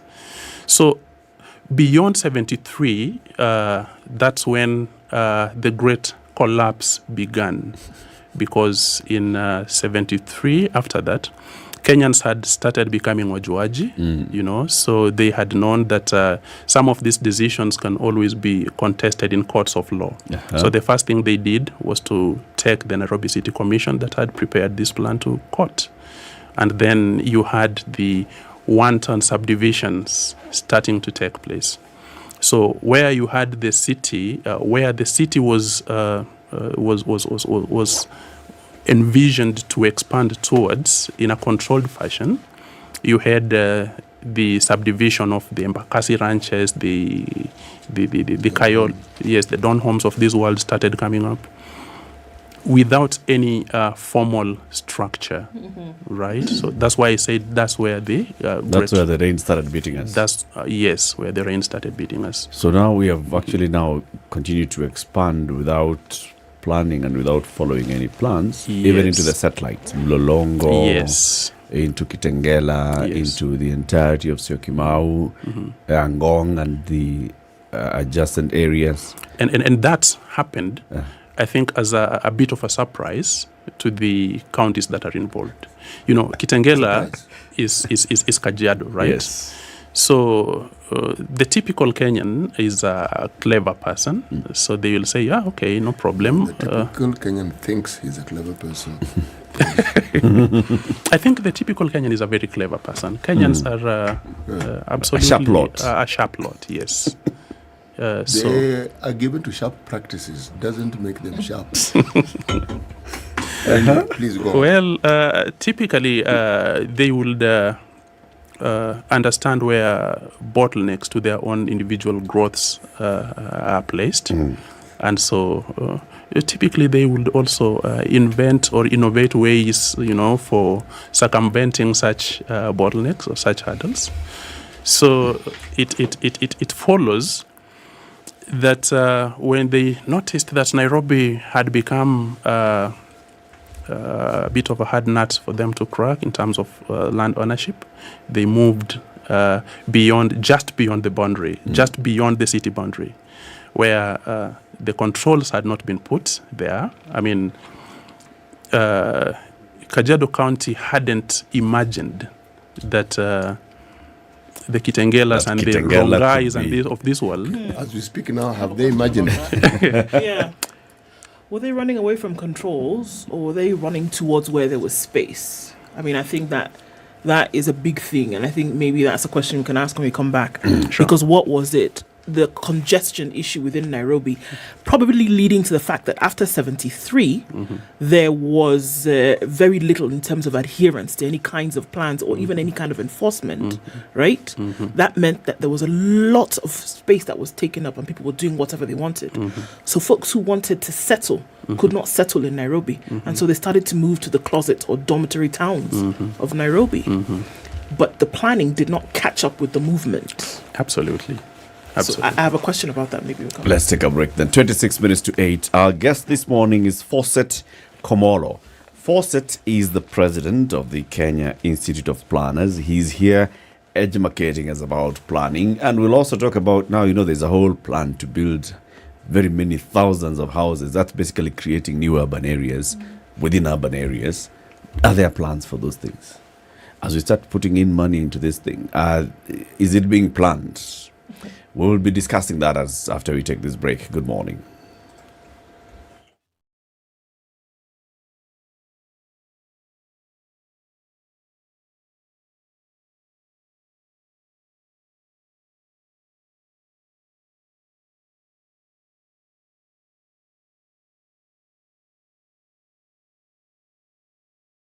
It is time for you to take your farming business to the next level, no matter how big or small your farming venture is. Agritech Africa and GrainTech Africa are inviting you to come and learn the latest technologies in agriculture, dairy, livestock, poultry, and grain farming. Over 150 exhibitors from all over the world will be at the KICC Nairobi from June 15th to 17th to show you how agriculture is being done globally. Entry is free. You cannot afford to miss this.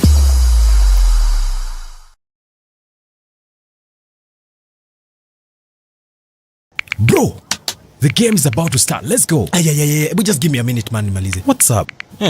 Who are you chatting with? I'm just filing my returns, then we bounce. Because I hope you remember the deadline is June 30th. The game will start, banner. Where? It doesn't take time. And yep, I'm done. That was fast. Where?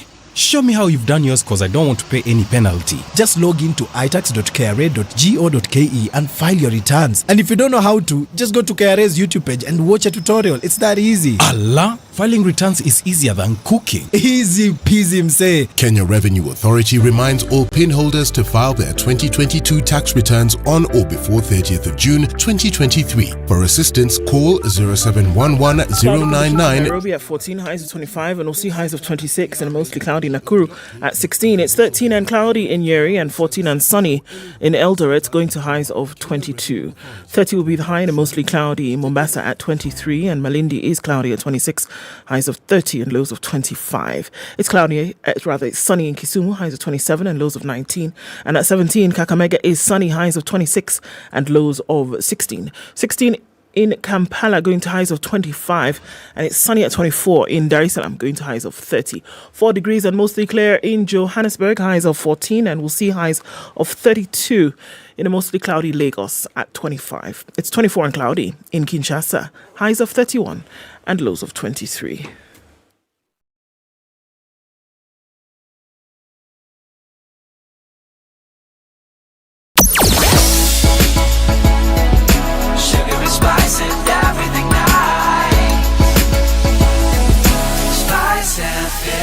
Spice up your life. So, half past the hour, and it's building up quite some on Jogo Road. Going out towards Landis is packed from the junction of Jogo Road at the stadium out towards the Kamkunji roundabout. It's moving slowly, but it's moving. Where it's jam-packed this morning, and we're seeing that traffic is tailing back well beyond Muthaiga North Road is on Kiambu Road this morning, moving very slowly, bumper to bumper, all the way out towards Muthaiga Square. On the Thika Superhighway, just past the Outer Ring Junction is where we see a lot of traffic. And we're also looking at traffic then on James Gishuru, coming in from Zima Springs, coming in from Gitanga Road at the junction. Very heavy traffic. It's all feeding off Gong Road, feeding off of Naivasha Road, heading out into that direction. Now is when we see the pack up happening on Limuru Road this morning. It's coming in from Kitisuru, also coming in from Rwaka, leading out towards the village market and then out towards the hospital, out into the CBD. We're in traffic hour proper now. Let's see what it looks like in a short while. What's happening where you are in your neck of the woods? Let us know. Spice FM KE on Twitter. Are you ready? Okay. Spice FM. Mature, intelligent talk every morning. Spice up yourself.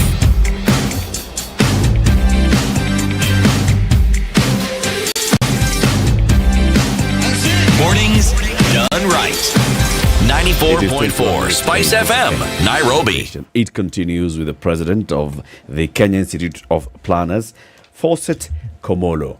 He's here with us. Ndu, you had a question before we took the break. Right. So as we look at this mushrooming of dormitory towns around, Nairobi, these are individuals who are looking for settlement. We know what the ultimate dream is, to have your own little space. And so there are those who come up real estate, they're putting up estates, people are buying homes, etc. And that's happening outside of Nairobi, which was already, congested. Whether it followed the plan of 73 or not, But my question then now is, should there not be a planner, government appointed, government required, for every settlement that will come in place, and say that even if the plan from 73 and moving forward has been broken down and nobody follows it, moving forward, should it not be then a requirement that this be done? On those fancy boards that we see along construction sites, we always see that there is a planner. The question then would be, what is their job and is it actually being followed? And now we see this resort coming up in Isiolo, right? Was it just, okay, Isiolo is a place where maybe not much attention has been given. It's the middle of Kenya. How about we put something fancy there? Is it something that sounds nice, or is it actually part of a larger plan to see that more cities or that more areas are built around Kenya? Or was it just, okay, finger in the air and say, okay, I pick Isiolo?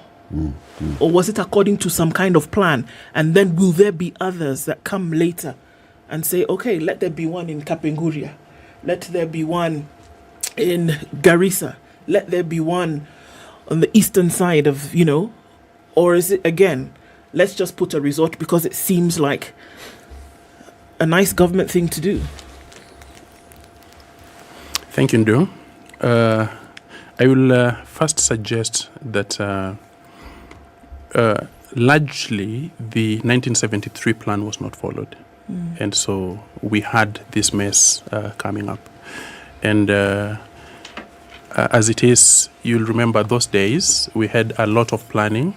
First of all, planning was centralized, where the authority in charge of planning was the Director of Physical Planning, located at the house. And we had different planners located, sent to the provinces and the districts. But you also had the local governments who also planned their areas of jurisdiction. And they also had a few planners. They didn't have so many planners. The previous act that we used, I think there was the 1968 plan and the 1996 Physical Planning Act, gave the Director of Physical Planning, based at the house, a lot more powers for purposes of planning. And so what happened is that when the 1973 plan was not developed, and as you know, the boundary of Nairobi has been expanding. There is the formal expansion where the state decides that we are now expanding the boundary beyond this point, and then there is the organic expansion where Mwananchi will typically move to areas where they seek to have more space, to own more land. And also, of course, perhaps to areas where the controls are fewer. You also notice that where there is good planning, the land values typically are higher. And where there is no planning, land values are low. So this is perhaps what led to the development or the coming up of the satellite towns, the Mlolongos, Mlolongo is more within, Mlolongo, Rongai. Yes, you had those ones. You have said that when you look at any construction, you will see a construction board, and then you will see the planner there. We are disturbed that you will see the architect there on that board. You will see the name approved, the contractor, the engineer, but you will not see the planner there. Why is that? Why? It is something that we have tried to follow from the body of planners to really ask and in certain situations demand that the planners' credentials also appear there, because there are certain things that happen, certain construction malpractices that happen. Of course, the planner is not involved in the construction.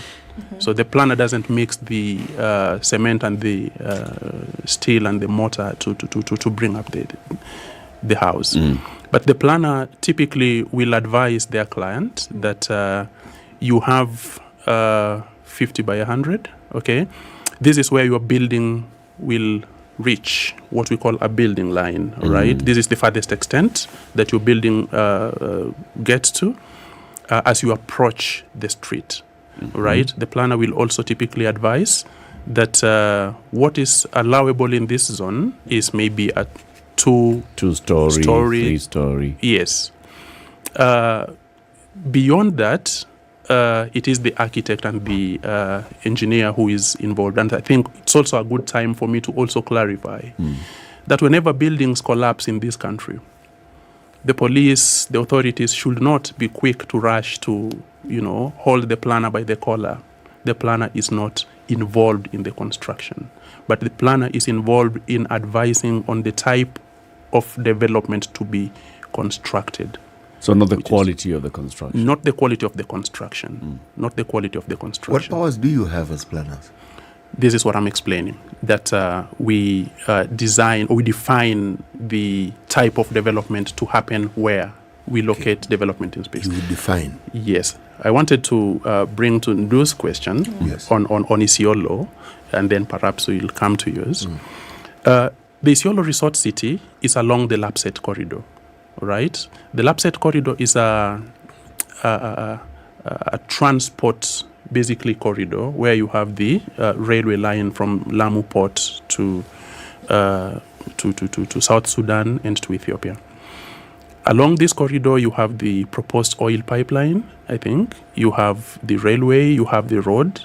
I think the roads have largely been built all the way from the Isiolo Merile all the way to the border with Ethiopia. The railway line, the port, I think, is there's been good progress at the port, the Lamu port. So it's the railway that is yet to be constructed. And the pipeline. And the pipeline. And the airport. And the airport. All right, and the resort city. So Isiolo wasn't arbitrarily, identified from the blues. There was analysis that was done. First, the state and planners are suggesting that the northern frontier needs to be opened up. One way of opening up the northern frontier is to have such cities that then will attract people to have an interest in the northern frontier. So for purposes of tourism, Isiolo is a rich tourist attraction zone, which then makes it quite interesting. Beyond that, business opportunities and, of course, trade with South Sudan and Ethiopia, that then will become a very nice, shall I put it, location for the resort city. So this wasn't arbitrarily, arrived at. So there's a grand plan. There is on what should be happening to this. Absolutely. I think that it segues into the question that City is asking: when planners come up with plans, are there timelines, and do you have the authority to supervise the strict adherence to the plan? Do you have that authority? Let's even go into what you're saying. So you will plan and advise a developer, this is what you ought to do with this piece of land based on the plans that are in place, based on what's in law, based on everything else. This is what you're supposed to do. You're doing these things at the very beginning of the project. Do you have the power and authority to come in and inspect, where you say, I told you this can only be 2 floors up, I am seeing you going 3, I withdraw my advice or whatever? Unfortunately not. The planner doesn't have those kinds of powers. But going forward, planners are sort of advocating for that kind of space where planners will be part of the team that oversees the implementation of plans. So what happens in this country is that once a planner has completed the preparation of a plan, that plan is taken by the relevant authorities as some kind of advisory document, and then the implementation of that plan. Of course, there are timelines, there are schedules, there are budgets to it. Planners prepare planners up to what we call the capital investment plans, where we suggest that in this corridor, for example, we are going to have this type of development here, we are going to have that airport there, we are going to have this pipeline here. Unfortunately, when it comes to implementing the airport, the pipeline, the resort city, the port facilities, the planner is typically not involved. Unfortunately, this is where we lose the plot. Sorry, repeat that again. Where you're not involved again. Just repeat that. In the implementation of the plans. Is there a time and a space where the institute has ever taken whichever authority, whether it's a local authority, the county government or the national government, to court for abrogating a plan that had actually been instituted and had been agreed upon? Well, we have not done that before. We have not done that Has there before. been need for that to happen? Increasingly, there is need, but we shall put it this way, that we have planners at different locations. We have planners in the national government. We have planners in the counties. And all these are our members at the Kenya Institute of Planners. But we also have planners in private practice. Now, the typical planner who will prepare Eric's subdivision scheme is the planner in private practice, right? But of course, Eric is also free to request for information from the planners located at the county. Yeah. Now, what happens is when plans are not implemented, we also know that our colleagues who are in government, county governments or the national government, are not involved, right?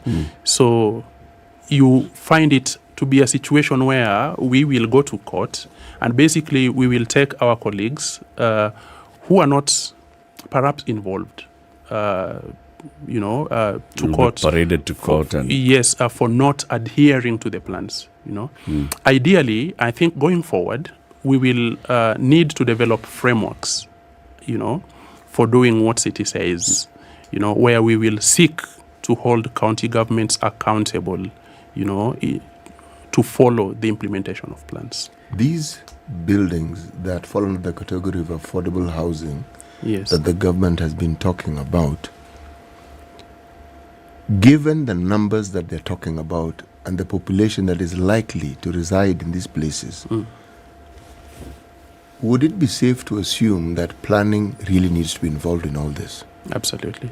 And if, again, we assume that they've been involved, there's the guarantee of understanding that what they've planned for will be implemented. Because it's not just buildings coming up, it's everything else that goes with it. Yeah. If you have that number of people in one place, what about the social amenities? What about even the infrastructure to handle sewer, Yes, water, to bring in water into these roads, markets, bus stops? Because doesn't it become very difficult to do these things after the fact?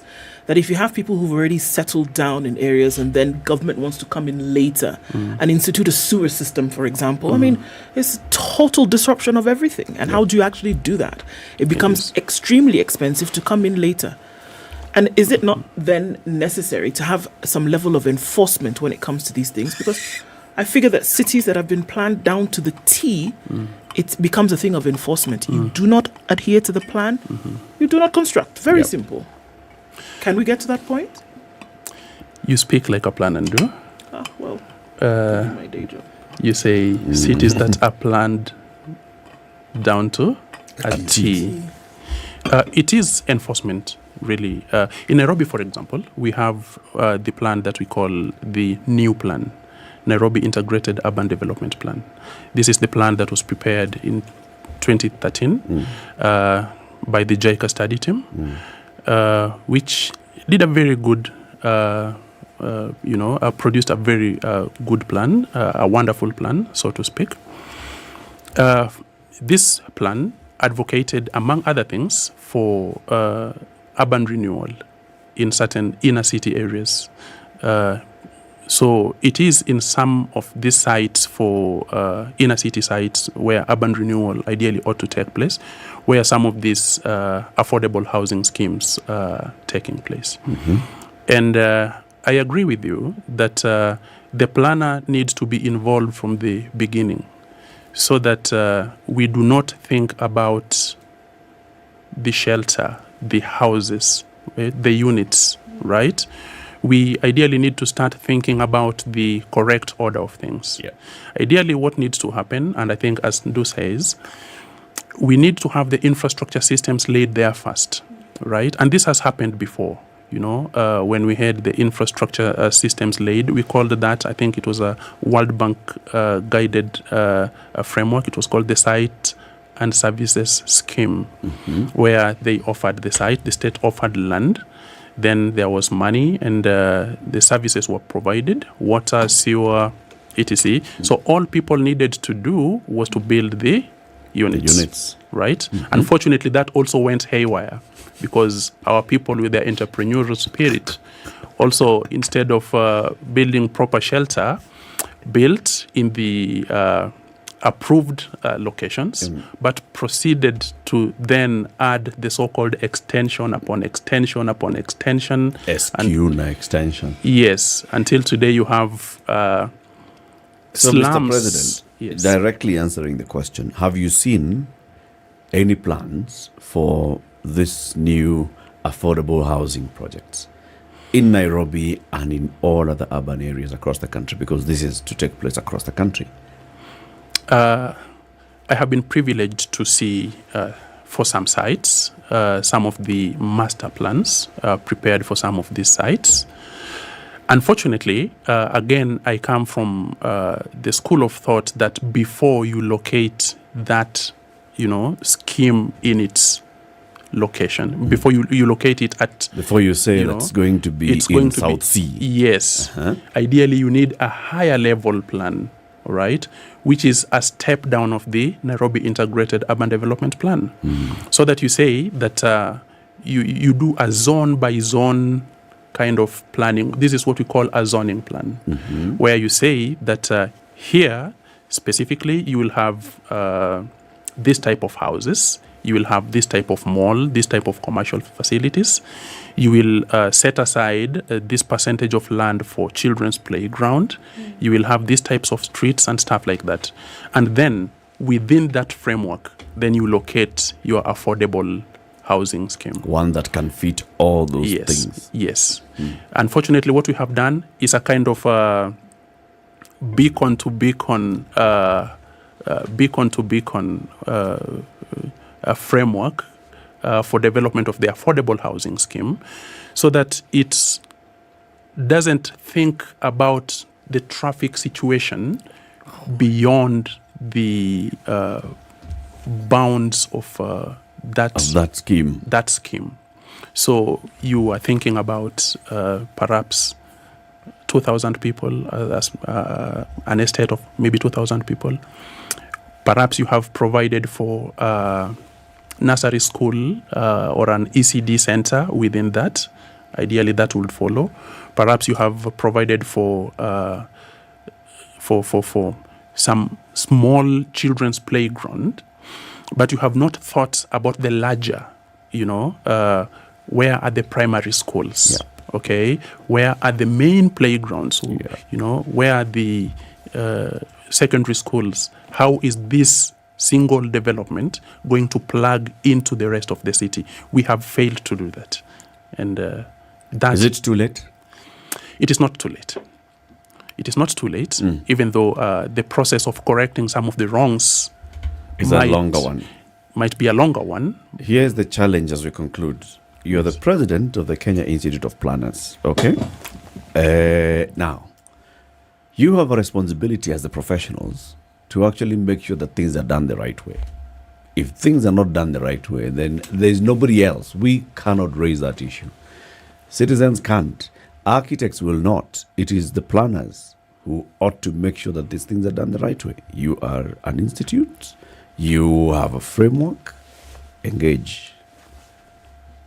So all those things that you're telling us are unfortunate. They are unfortunate because you're qualified to notice that they are unfortunate. Yes. That's a good point to raise, and I will take that as a critique, chin up. My concern will be that we have failed to do this because of the prevailing conditions. But increasingly, we are becoming a lot more assertive. Very good. And asking the relevant authorities that, look, where you need planners, please have them. And planners are not just supposed to be based at the counties. You have all these different parastatals, the Kenya Airports Authority, the Kenya Ports Authority, Kenya Railways. All these, they need organizations need planners. Bona President, thank you very much for joining us. Fawcett Komolo is the president of the Kenya Institute of Planners. He's been our guest this morning. Keep it here for more. It's 8 a.m.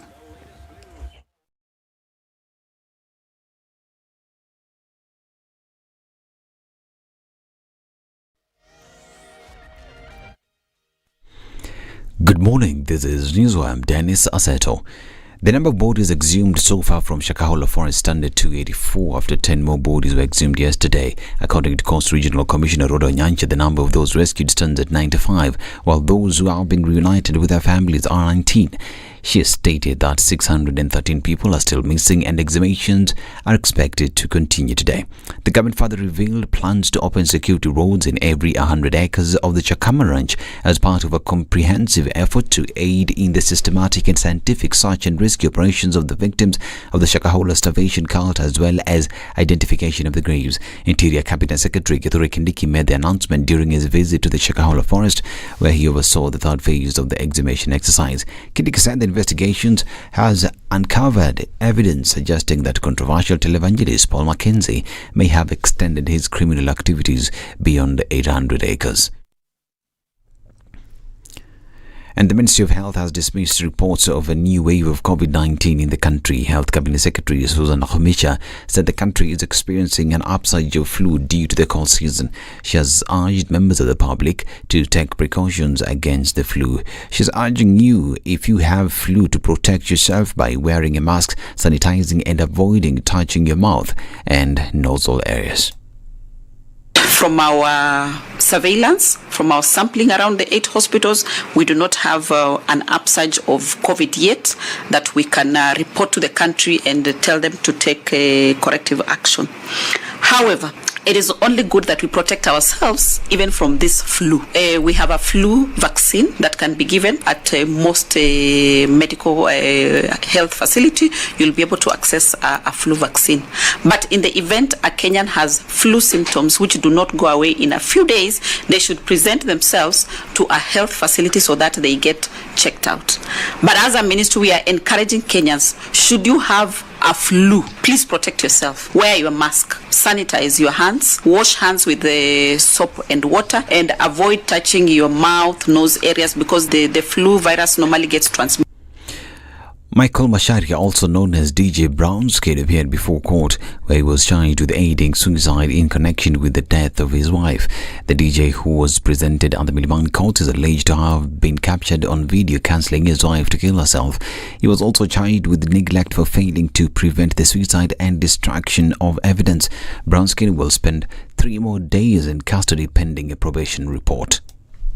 On the 29th of July 2022, within Nairobi County, Council Sharon Njeri Mwangi, who is deceased, to kill herself by taking poison. Is it true or not true, Mr. Michael Masharia Njeri? Not true. Not sure.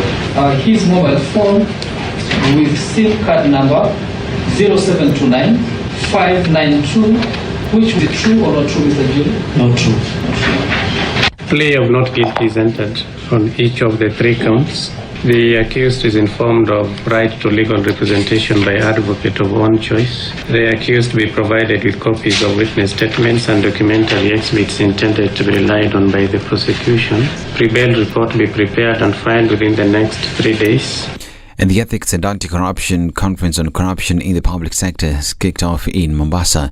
EACC Deputy Director Abdul Mahmood said that 80% of corruption cases are aided by procurement officers and that corruption remains the biggest threat to governance and development in Kenya.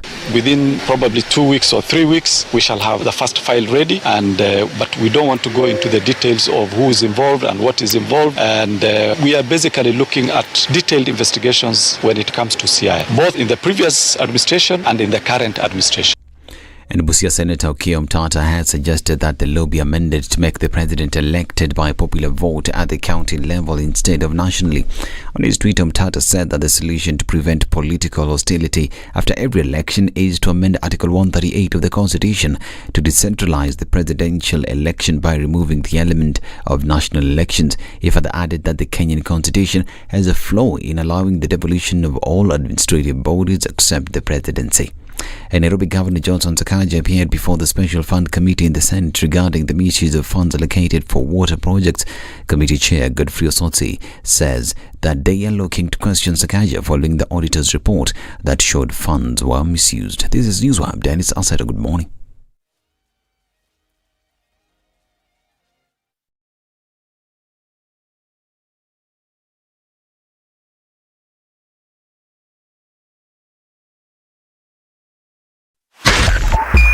.5 Spice FM, Kisumu. It's after 8 o'clock and traffic now is when it's heavy in most parts of the city. We're looking at it heavy coming off of Kiambu Road. So let's just look through on the Thika Superhighway as well. Kiambu Road is heavy. So when it becomes dark red, there's a lot of traffic and it's inbound. I don't know how many lanes we are at now, but everybody's struggling to get towards Muthaiga Square so you can get onto the Thika Superhighway or get onto the Pangani Underpass, which will take you into the CBD.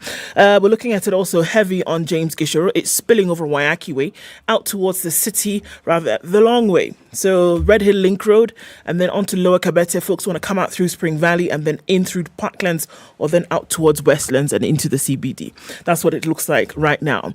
And this is what? This is Langata Road. It's heavy going all the way through to the city centre. And then it's going to go on to Raila Odinga Way. So that's heavy. We're also looking at heavy on Gong Road. Coming in from Jogo Road is still a story. Lunga Lunga towards the Likoni interchange. And then spilling over to the Southern Bypass is also doing that thing. Who else is doing that thing? It's North Airport Road going towards Eastern Bypass. So traffic hour is where we are this morning. Let's see what it looks like in a short while. It's after 8. Half an hour past. Spice FM KE on Twitter.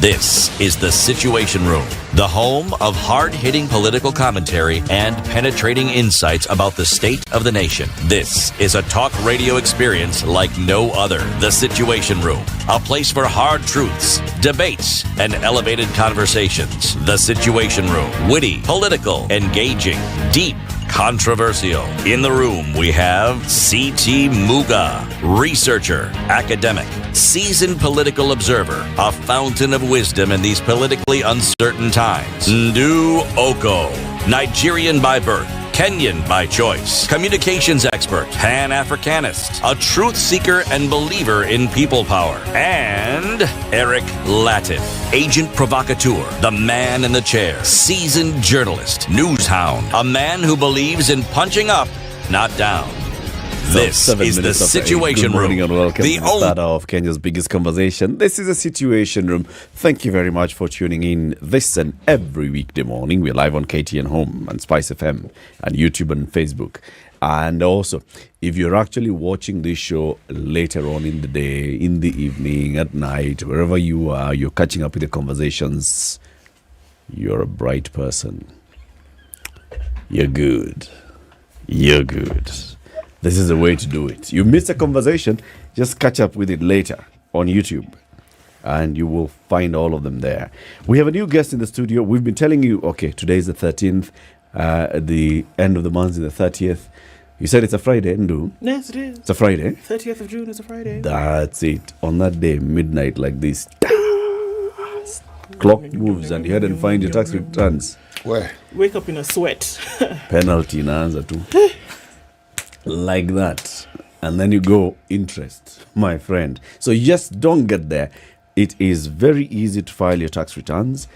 You just need to go online, log in, file your tax returns. If you don't know, we have a gentleman here from the Kenya Revenue Authority who will take us through how to file the tax returns and why it's important to do that. His name, Stephen Moneki. He's a tax expert at the Kenya Revenue Authority. Good morning, sir. Good morning, good morning. Welcome to Kenya's biggest conversation. Thank you very much. Stephen, have you filed your tax returns? Yes, I do. Of course. I have filed. Of course. As an ambassador, you also need to play your part. Yes. When did you file? I filed on, I think it was on March. Yes. All the way in March? I am an early bird. Really? Yes. Oh, yes. You are an egg, Okay. even Why- before it no, became no, a bird. I have to ask this question. Why did you file so early? You know, basically what usually happens, at the end of the financial year, you are issued with your P9 form. So once you receive your P9 form, why wait? Just do it. You just do it. So, are there benefits to filing early? One is the time is sufficient. The system is fast It's and also conducive. Yes, in an event that there is an issue, you have the ample time to raise an issue in regards to your taxes. So you have all the time. Yes. Karibu sana. Asante. Karibu sana, my brother. We'll be talking all about this and you're telling us why we need to do that. In the meantime, let me tell you, right? There's so you drive. In the middle of the night, something happens and you're wondering, okay, or even in the middle of the day, somewhere in the middle of nowhere, something happens. And you know what? You need rescue. There are those types of cars that need flatbeds. Forget about the people who talk badly about those types. They are the very good cars. There are those types of cars, whatever. You just need a sort of rescue. There's a company called 911 Group. You've seen those vehicles? Yes. 911. Now they have an app. And they say, with this app, wherever you are, if you get stuck and you need emergency rescue services, just get onto your app, press the button. It acts as an emergency button. Because of the location that you are, they'll use GPS tracking. They'll know exactly where you are. The people at the call center will see your location. They'll dispatch a team to come and rescue you. You know, you don't need to start thinking, oh my God, who do I need to call? Just go to your app, put in the details, where you are, what kind of service you need, blah, you're sorted. So that's the way to go. Yes. Now go to your mobile phone, either App Store or Play Store. Yes. Look for the 911 Group app, download it, and your life, just like they tell us at KRA, your life now from that point on is smooth, hassle-free. Same case applies to KRA. Yeah. We have the M-Service app. And imagine the M-Service, that app is free. It is up on Apple Store and also Play Store. So in the middle of the night, you can also download, then install, and you will be able to file your taxes. You can file your returns. You can file from the app. Your returns from the app. It's chap like that. It's chap. Very good. Yes. CT. Philip is a good man. He's an honest man. He's an honest man. He's a man who files his taxes. He's a hard-working man. Please give him the day's proverb. Right. If you have no teeth, do not break the clay pot. If you have no teeth, do not break the clay pot. What's your interpretation of this? Well, I'm not good with proverbs. Well, neither are we. That in itself is a proverb. Yes. That's a proverb. Yes, it is. I am not good with proverbs. Yes. Yeah. Muhenga anaitwa Stephen Moniki. Yes. Yeah. Help him through it. Let me give you an exam leakage. Yeah? Yes. The thing about proverbs is that it isn't a right or wrong situation. When you ask for your view will be correct because it's your view. It's not possible for your view to be wrong. True. Yes. That's why we ask, so what is your view? How do you interpret this proverb? Well, means that in an event that something is about to happen, you should maybe have a sense of consideration. Yes. That's how I would really approach to it. Consider the consequence. Yes. Okay. Let me ask this question to you, Stephen. Yes. You are a tax expert. Yes. Who's a tax expert? A tax expert is an individual who is trained and has gone to actually the School of Revenue and has and some skills regards to tax. This is the Kenya School of Revenue Administration. Yes. Run by KRA. Yes. What do they teach you there? They have a number of courses. They have a diploma in tax administration. They also offer some courses on customs. Okay. Yes. What is tax administration? Tax administration is simply a course that will enlighten you on how to deal with your taxes. Yes. So it's basically you know how to deal with your taxes, how Yes. to comply. Yes. And the issue here is mostly about compliance. Yes. Because the Kenya Revenue Authority is a tax collector, right? True. And your job is to help us to be able to comply with the law. Yes. So then we can, file our returns. We can pay when we are supposed to pay. Yes. And all those. Yes. Now, with regards to filing returns, who should file returns? Now, according to now our revenue laws, in an event that you are issued with a PIN, it is now your responsibility to file a return. Means that you need to tell the commissioner in that year of income what engagements did you do? Are you employed? Do you have a business? It is your responsibility to ensure that you submit a tax return. Who gets a PIN? It is anyone who is above 18 years of age. Do they have to be citizens of Kenya? No. There are classifications that people get PINs. If in an event that you're a foreigner, you're coming to invest, you can also get a PIN. As a company or as an individual? Both as a company and also as an individual. Oh, I see. So there's a foreigner who's doing business in Kenya. Yes. They have a KRA PIN. Yes. There is a Kenyan citizen who attained the age of 18, and because nowadays you people have attached a PIN to everything. Open a bank account, wapi PIN, Kenya pa wapi PIN. So all those things. So you have a PIN number. Yes. You also need to file your returns. Yes. How about if I'm a Kenyan and I have relocated to another country for work or whatever reason?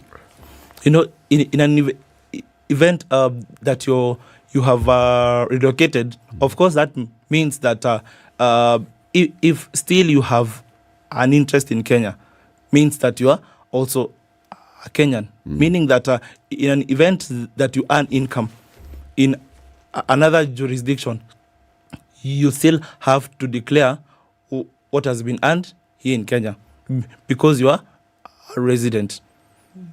Wow. Yes. Okay. How has the process gotten easier or more difficult with iTax for us to be able to now file our returns, do it whenever? You can do it in March. We all seem to want to wait until, June the 30th. But how has the process then been made possible for anybody to be able to go in, click on, and do what you need to do? Okay, one, iTax is online, meaning that you can access iTax in any platform with a PC, a tablet, any device with internet. And also on the same platform, we also have some materials that you can actually download and now read through on the steps on how to file your returns. And also, you can still engage the call center. Also, in an event that you're unable, what you just need to do is do an email at callcenter@kra.go.ke. Then you can even attach your P9 form, or you can now visit at any support with your P9, and they'll be able now to file for you for free. So it's become much easier using the iTax platform. Yes. This is iTax.kra. iTax .kra.go.ke. Okay. All right. So, what, and I think this is for a lot of people, the fear that we speak about coming June 30th. And maybe sometimes it's for us to understand that, you have, a year? So, from June 30th, 2023 until June 29th, 2024, are we saying we still have now, you have, once it clicks, you still have another year to start to think about how you're going to do it for the next year? Actually, this is what usually happens. For example, now we are in 2023. Yes. So you, as an individual, your account period starts from 1st of January till the 31st of December 2022, right? Meaning that you have 1st of January 2023 all the way to 30th of June to file a tax return. Okay. Yes. All right. So we have that time. We have 6 months. Yes. And I know that sometimes you think about, so what would happen? Maybe somebody is late. Let's just say procrastination did not happen. There was a genuine reason why somebody was not able to do this. But lo and behold, we're on the 30th of June and we are late. And it just happens to be July 1st or 2nd. What would happen? Would you say, okay, it's 2 days, you're fine? Just do it quickly and let's get it in, or am I really, really too late? Well, I would, as a taxman, of course, you'd be out of time because the moment it hits 1st of July, penalties will apply. What kind of penalties are we talking about? For a company, it is 20,000 shillings, and also for an individual, it is 2,000. Or 5% of the tax, whichever is higher. Per what? Or just a one-time penalty? It is a one-time penalty. And of course, in an event that you had a principal amount to pay, you'd realize that you'll have a penalty of now so say I was supposed to pay 10,000 shillings as the tax due to carry. Yes. I have not filed the returns on the 30th of June. I have not paid the money. So I'm being penalized for not filing. Yes. And then this 10,000 I was supposed to pay, there's interest on it. Yes. There'll now be 1% interest. What? It is compounding. Amount? Yes. Okay. Compounding? Yes. Per day? Per month. Yes. It's punitive just to ensure that you're within the tax law. It's punitive so that you it's encouraging you to file your tax returns early. Yes. In time. Actually, I don't think I have a problem with that. Not really. My problem is, would you say, sir, that KRA makes adequate effort to ensure that Kenyans understand the benefits of paying their taxes? Very simple. The consequences of not paying we get, because you people write some of the rudest letters people can actually possibly ever write to another human being. But that aside, we could do etiquette later. That aside, no, those letters are effective because they actually disable you. For around a week, you can't even think. So they're good, they're effective. But now that we've discussed the effectiveness of those letters, I'm asking the question, do you feel, sir, that KRA adequately informs the citizens of this country about the benefits of paying their taxes? I'm specifically talking about benefits because there are benefits. I know there are benefits. Yes. But I don't think that very many people I know actually understand the benefits of paying taxes. Of course, the moment you pay your taxes, you will be able to actually access medical cover. You'll be able to access better roads, better services. Yes. Yes. You've said it.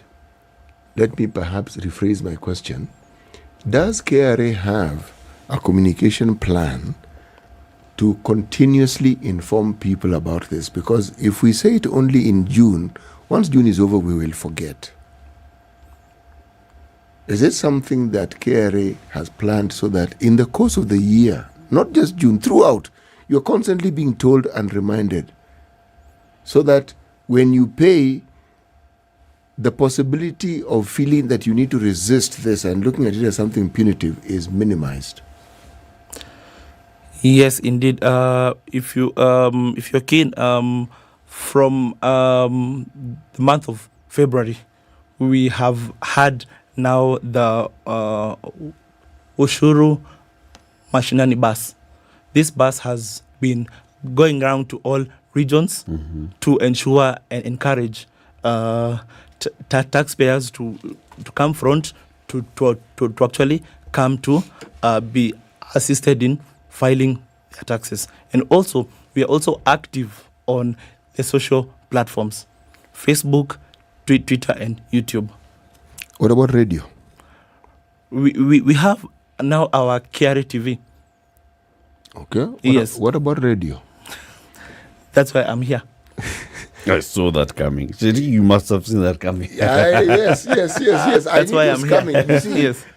The effort I can see, and I applaud the effort. I laud the effort. It is good. KRA has actually made really very serious attempts to communicate. But what I'm trying to say is, if you start communicating in February aggressively, it is already late.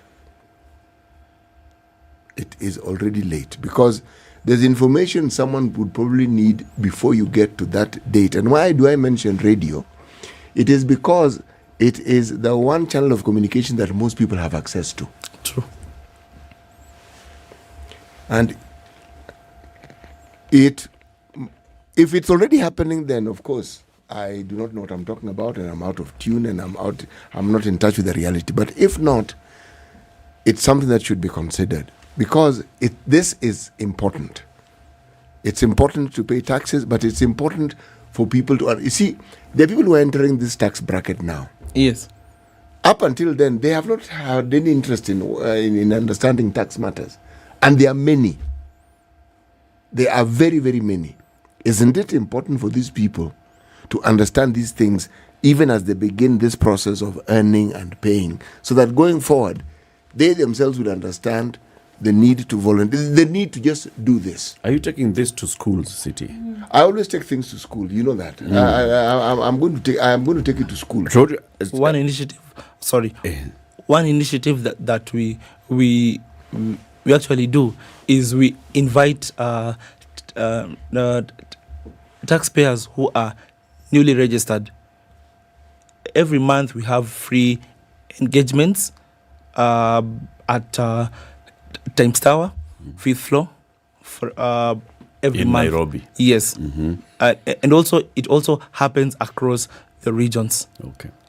We do train those that are newly registered for VAT, pay as you earn, TOT, and excise, just to ensure as they onboard their engagements, they are aware of what is expected from them. How do you measure the effectiveness of this process that you've just spoken of? Okay, what we usually do, we do a report just to ensure that those that we have trained, we are able now to now check, have they filed, have they paid? Because that is now what we use to gauge ourselves on now monthly basis. Okay. Yes. Do you see that there is an understanding? I mean, look at maybe today where you have the authority being able to speak and share information. Yes. This was something that never used to happen before. True. It was pay your taxes or you get thrown in the slammer, whatever. I mean, it wasn't a conversation. Let's try and make you understand. Do you think that, or do you see now, that as you're sharing more information, the information is digitized, the process is, digitized as well. Do you see that there is an understanding of the correlation between paying of taxes and development? Or do people still see that we're going to pay tax because if we don't, there's something that's going to happen to us? As opposed to, let's all get into this thing together, pay a little bit of what I earn so that, in this case, maybe a lot more than a little bit, but what I earn so that we can contribute to development. Do you see that there is a change in the understanding? Yes, based on the trend, we are still low, but we are still getting there because tax indeed is a process, and we are trying to create a relationship just to ensure that we work with the taxpayer. Because now we know now the business environment sometimes has its up and downs, and we also try to now talk to stakeholders and government just to ensure that whatever we collect goes into good use. Yes. Do you ever tell government, this is too much money that you're... This target is unrealistic. Can we reduce it a little bit? Do you ever say that? Basically, what we do is we are given a task to collect. That is our mandate. Don't ask questions. That is our mandate. Not to advise the government. Let's take a break. Our job is to collect. Let's take a break. It's 8:30. This is Kenya's biggest conversation. Stephen Moneki is a tax expert from the Kenya Revenue Authority. He's here with us this morning, reminding us the importance of filing the tax returns by the end of this month, because June 30th is the deadline. But you have had all this window open between January and June. Stephen himself filed his returns in March. I filed my returns, I don't remember when. You don't have a pin. I do. Excuse me. Excuse me. We can start with you. 8003. Should I continue? City. Yes, I pay taxes. We'll be back shortly. Good morning. This is the Situation Room, the only way to start your day. Bro, the game is about to start. Let's go. Yeah. But just give me a minute, man. Malize. What's up? Who are you chatting with? I'm just filing my returns, then we bounce. Because I hope you remember the deadline is June 30th. The game will start, Bana. Where? It doesn't take time. And yep. I'm done. That was fast. Show me how you've done yours, because I don't want to pay any penalty. Just log into itax.kra.go.ke and file your returns. And if you don't know how to, just go to KRA's YouTube page and watch a tutorial. It's that easy. Allah, filing returns is easier than cooking. Easy peasy, say. Kenya Revenue Authority reminds all PIN holders to file their 2022 tax returns on or before 30th of June 2023. For assistance, call 0711 099 999 or email callcenter@kra.go.ke. You can also visit any of the KRA service centers or any Huduma center countrywide. Kenya Revenue Authority. Tulipe ushuru, tujitegemee.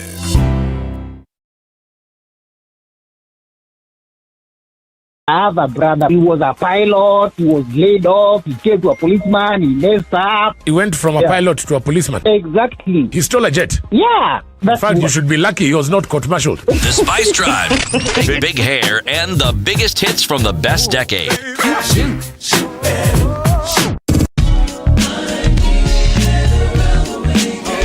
Indeed, it's all about hashtag Spice Drive, hashtag KWACH. 3 to 7 in the PM. The Spice Drive.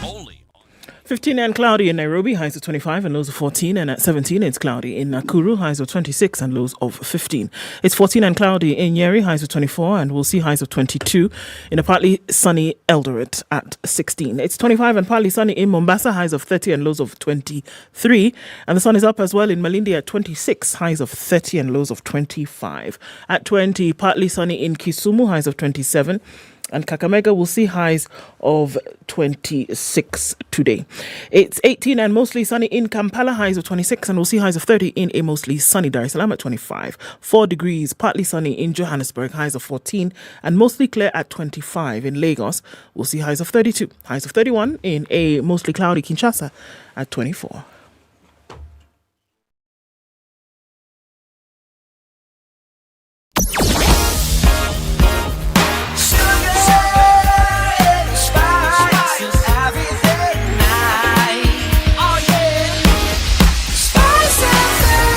Spice up your life.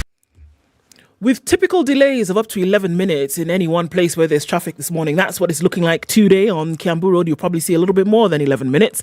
Same thing on the Thika Superhighway coming in towards the Pangani underpass. All right, let's see. Also on Njoroge Road, that 11 minutes is likely to apply as it will on Outer Ring. Maybe a little bit more than that coming off Langata Road because today it's an absolute mess. Getting out towards Raila Odinga Way will take some of that traffic off. And then as you go towards Aerodrome, towards Uhuru Highway, you're going to be stuck there for some time. So you might want to think about using the longer route. The Southern Bypass is saying, here I am. You want to think about using that today?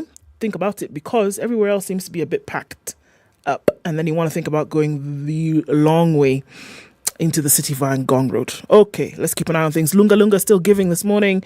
It's heavy as you come out towards the Lekone interchange, but then you'll be fine getting onto the Southern Bypass. Where are you this morning? What's happening? Talk to us. Spice of MKE on Twitter.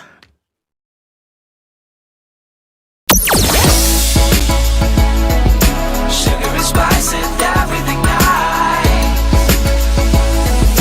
Spice FM. Spice up your life.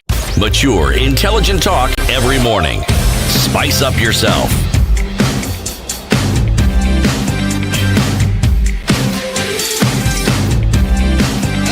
Mornings done right. 94.4 Spice FM, Nairobi. It's 9. The conversation continues with tax expert Stephen Moneki from the Kenya Revenue Authority talking about the importance of filing tax returns. Sometimes, Stephen, after you file the returns, then there's what you do with the information, which is you start now reconciling and seeing this is what you claim to have been your income, and this income came from these sources, and then do you counter check with those sources? Yeah, remember, it is also an avenue that you're able now to look at your income and know what is whether your business is growing, because indeed I always say that filing of a return, it will also give you a good avenue to ensure that you keep your records and also you maintain your books of accounts. Mm-hmm. Yes. Why? Because one, it is a requirement for anyone in business. You are expected to maintain your books of accounts for at least 5 years in 2 official languages, English or Kiswahili. What are books of accounts? Books of accounts, this could include invoices, receipts, debit notes, credit notes, and so forth. Keep them for 5 years? Yes. Okay, you need to in a storage that has been paid for by KRA and my own space. Not really. You can engage in your own. You could have a file or a digital media, because in an event that now we want to do compliance, would have to look at your books of accounts just to monitor your trend in terms of compliance. Okay, just walk us through what comprises what you've referred to as the book of accounts. Now, in an event, let's say you're in business, you've issued an invoice, right? And you have been paid. So, meaning whatever receipt that you have received and what you have issued out, you need to keep a copy. That's what I mean. So, and what if I do not have a business? In an event that you do not have a business, the law still allows you to file a nil return. Yes. You know what I'm thinking of? Huh? Mm-hmm. The bulk of the citizens of this country live in the rural areas. Yes. And many of them, again, the bulk of this bulk are subsistence farmers. Yes. Now, that means most of what they grow is for them to consume, but they sell some. Okay? There's this raft of new laws that have come about. Now, how do you get such an individual to understand what I'd mentioned earlier about the benefits of paying taxes? Because if I'm a subsistence farmer, I do earn some money and I do spend some money. Or if I'm a subsistence farmer, am I exempted from this onerous task of every year filing tax returns and indicating what I have made and what I haven't made, and how do I go about this? How do I go about this process of being compliant?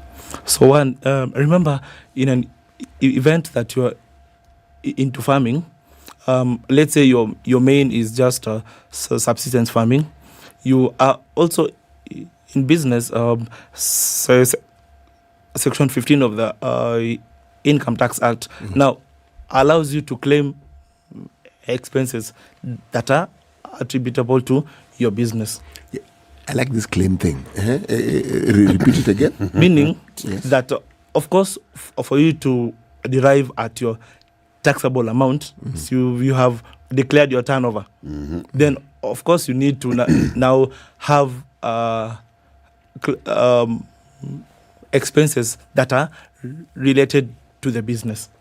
Now, once you deduct your expenses, now you derive at your taxable income.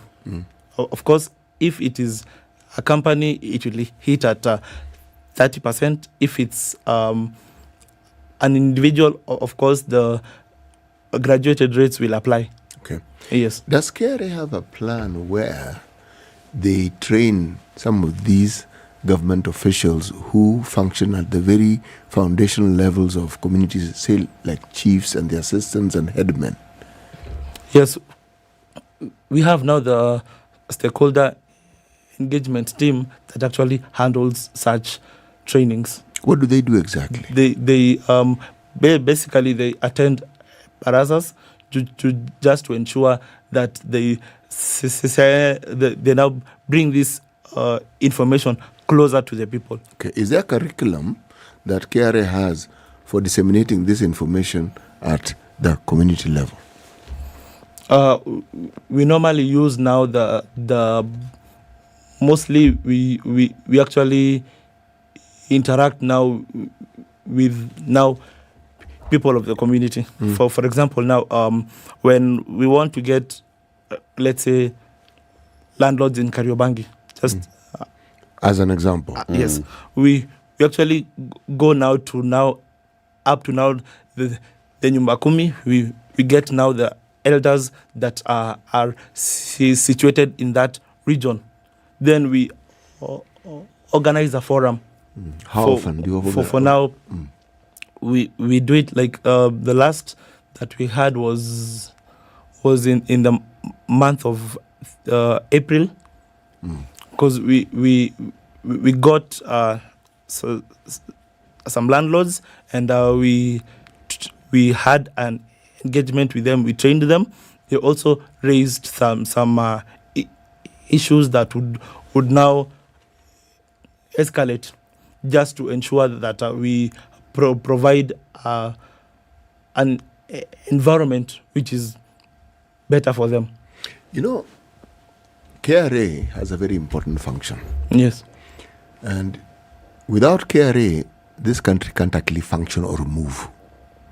If you didn't exist, there'd be no entity to collect revenue, and so the government wouldn't have money. Yes. Has KRA ever gotten into an arrangement with the Kenya Institute of Curriculum Development to see how it is you can introduce this subject of tax into the school curriculum, so that children interact with this concept early in life? So as they, even when they don't pay, so that when they get to a point where now they are required to pay, like the people you ask to come to Times Tower, it's not something that is strange to them. It's something that they've learnt about. It's something that they've been told about, they've talked about, discussed, and they understand. Okay. Currently, we also engage. We've started with now the tax clubs that are currently in schools and also universities. We have launched a few, and we are still going now down to now the secondary schools, just to ensure that we build capacity from that point. Not in primary? Not yet. That's where you should start. Forgive me for being prescriptive. Yes. But at the earliest possible, stage, Yes. when a child is in those formative years and moving along, True. something this important ought to be introduced to them so they understand it. Very true. So it's not something that they, as I said, I'm using the word resist. Yeah. Because part of the problem that you will have is we resist paying taxes. And we avoid when we can. And I'm talking about a situation where that doesn't arise because it's something you're familiar with and you even understand. And even if you don't see the benefits, but it's been explained and you can understand where, because it may be there and you take it for granted, and yet it is because of the tax that is paid. Very true. Yes. I agree with you. You agree with me? Yes. Completely? Yes. Very good. Yeah. Duncan Mususi says, I failed to file my returns in 2015 and 2016. By the time I was filing for those 2 years, I was penalized 20K each. I now owe them 40K as we speak. Why did they penalize me 20K instead of 2K, Bwana, as he says? You said 2K. Okay, from 2018, there was a change in law that now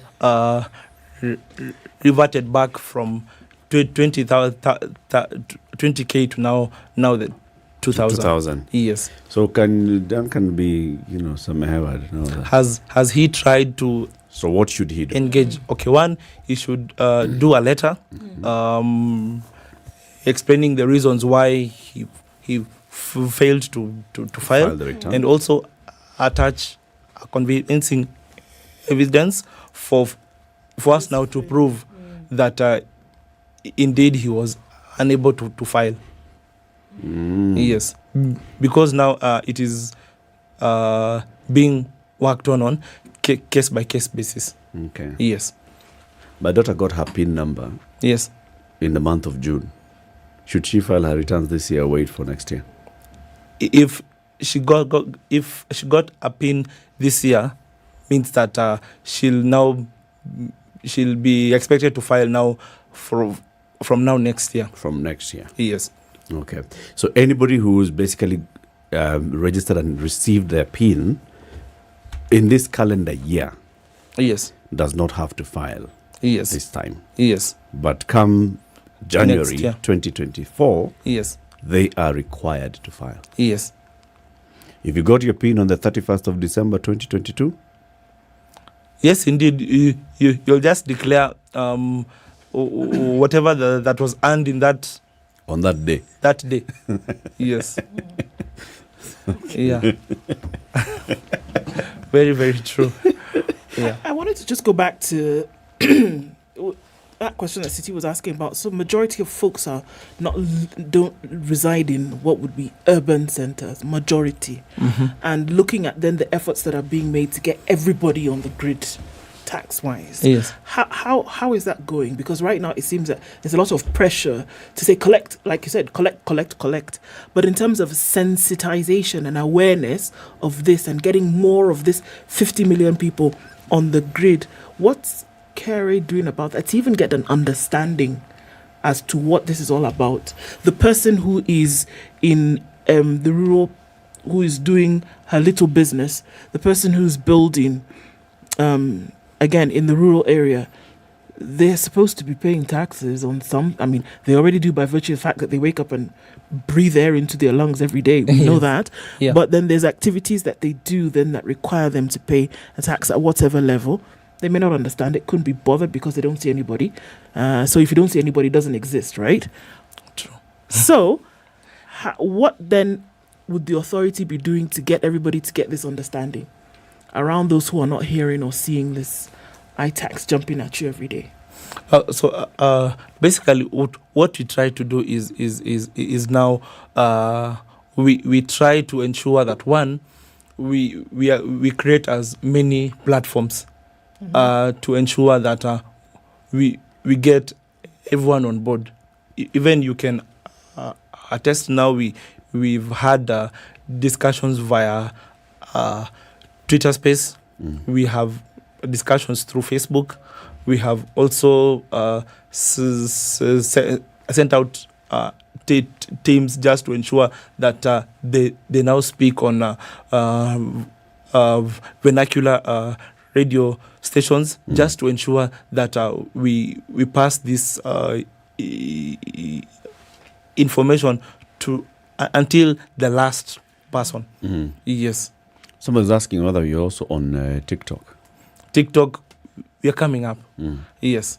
Basically, you're trying to be as active on all platforms. Yes. As much as possible. Yes. To engage as much. One of the things I must commend is the KRA response team on KRA Care. Yeah. On Twitter and Instagram. Yes. Very responsive. Thank you. Catch a joke easily, and they also respond to a joke with a joke. But also at the same time, trying to create as much awareness as possible, with anyone who's asking. Yeah. Now, with all this kind of engagement, of course, you're the ones who issue the PIN. So you know the number of people who have PIN numbers out there. Yes. And therefore, you know the target of the returns that you ought to see at the end of the year. Yes. What is the compliance rate? If you were to look at 2022, what was filed by the 30th of June 2022 versus what you expected? Okay.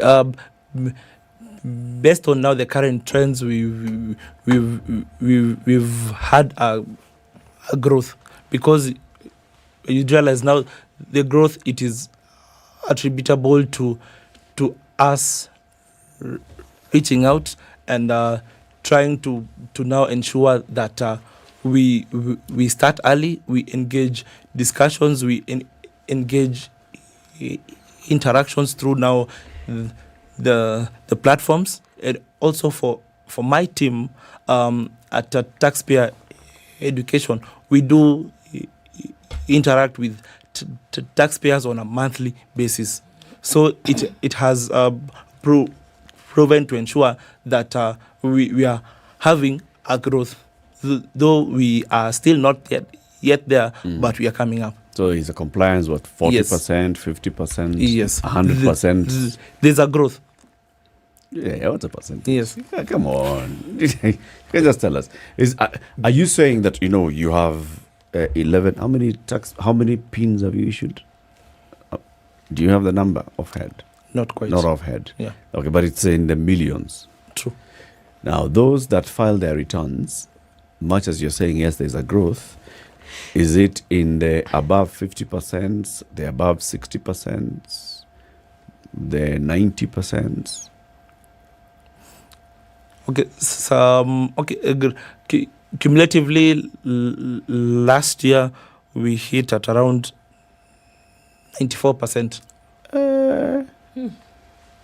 Kenyans are compliant people. You see, Kenyans follow the law. No, Kenyans do follow the law. Kenyans do. They could be. The question is, are they? Does the law follow Kenyans, or does the law lead? And then is it reciprocal in nature, whereby all right, you're doing what you ought to do, and then do you get, the services which were being told that you would?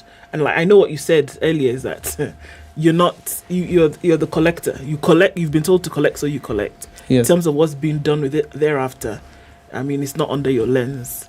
Right? Yes.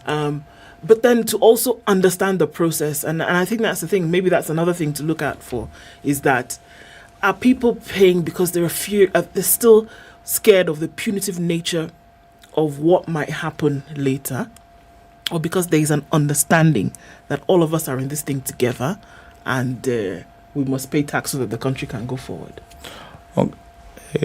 Basically, whatever we try to ensure is voluntary compliance. Yes, that is what we always try to ensure. Yes. Just let's draw a parallel, say, with religious institutions where people give alms voluntarily. Yes. Now, what they give has a direct correlation with the benefit they feel they derive from this institution. And I use the word specifically religious, as broad as possible. People give. When you look at this kind of people we call philanthropists, someone makes money and decides they are going to also ensure that they give to society, build a school and what have you. Yes. Okay? put a foundation, whatever it is that people do. There's something, for people to feel this need, there must be a benefit. I'm going back to what I said earlier on. An understanding of benefits which exist, people must know it. That it exists is never enough. They must know and understand. An understanding is not what you think they understand. They must feel it. And when they feel it, the response will tell you they've understood it. Yes. Yes. The disaster that is Shakahola, unfortunately, serves as that example. There is absolutely no way that large number of people would have gone there if there were no benefits attached to it. You can call it bizarre, you can call it completely, something completely off the charts, but they saw the benefit. I may not see the benefit, I may not even understand it, but they saw it. Now,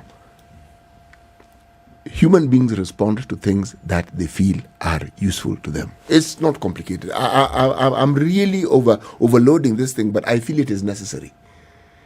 If you collect money, it means there is money. You, more than anybody else as KRA, or you have access to money. And this money, I sometimes feel, isn't adequately used to tell the Mwananchi what it is you do and how it is this thing benefits them. Not adequately. Thought is given to it, changes are made, one sees them, and they are good. But a lot more a lot more needs to be done, my view. City, who should do it? Is it the collector or is it the user of the money? Because KRA collects, gives it to the National Treasury, then the executive use the money. The executive, unfortunately, the beneficial owner, the beneficial owner are politicians.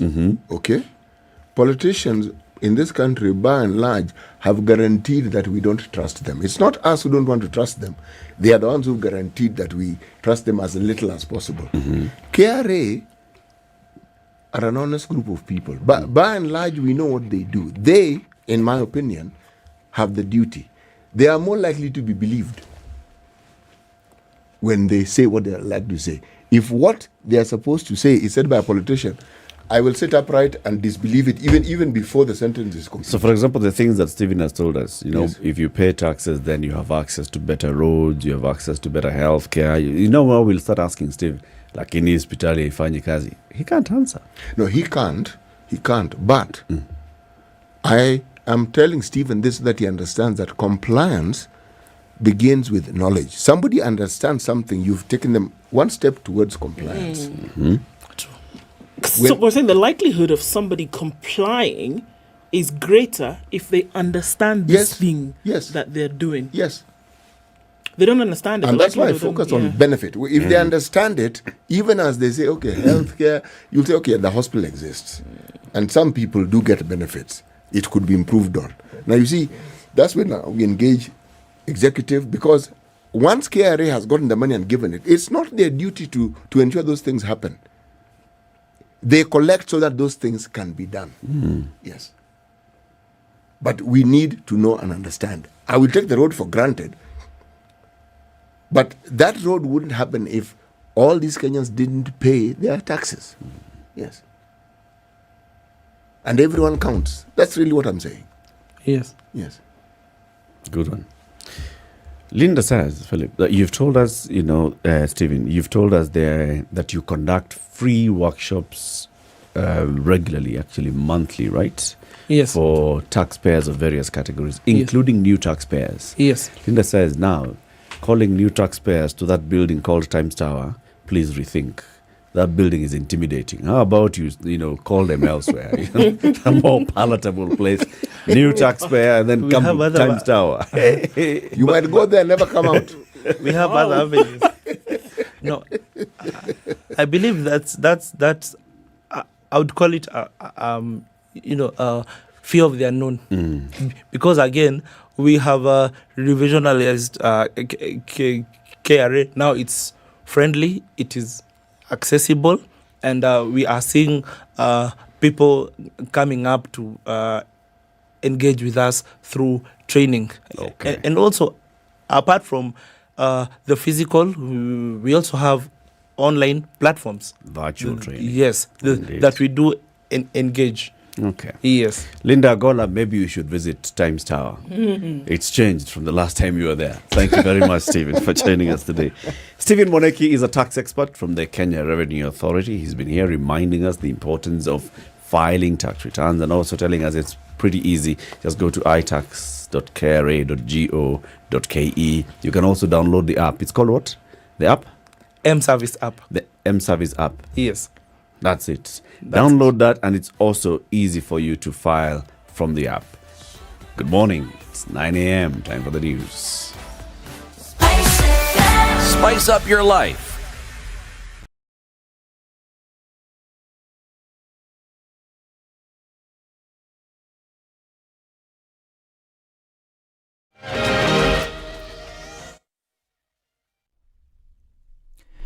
Good morning, this is News. I'm Dennis Aseto. Belgood Member of Parliament Nelson Koich recorded a statement regarding arson and related crimes at the multinational tea estates in Kericho and Bomet.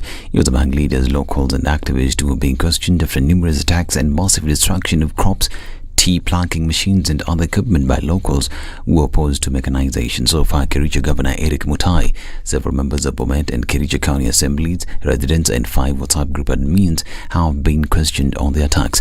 Speaking after he was greeted at the Director of Criminal Investigations Offices in Nakuru, Koich said there has been a lot of destruction due to an existing threat between people living close to the multinationals and the tea estates because of political pronouncements made by leaders.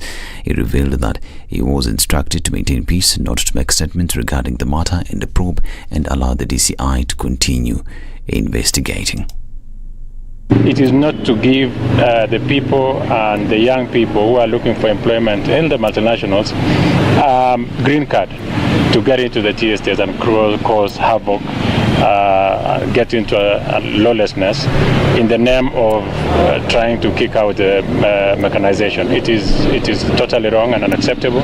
We will continue condemning it. We are reaching out to ensure that we have proper investigations done so that we achieve a long-term solution, so that it does not become also a political story where every other end of 5 years it becomes a recurring theme to the political class and to the people living in those two counties.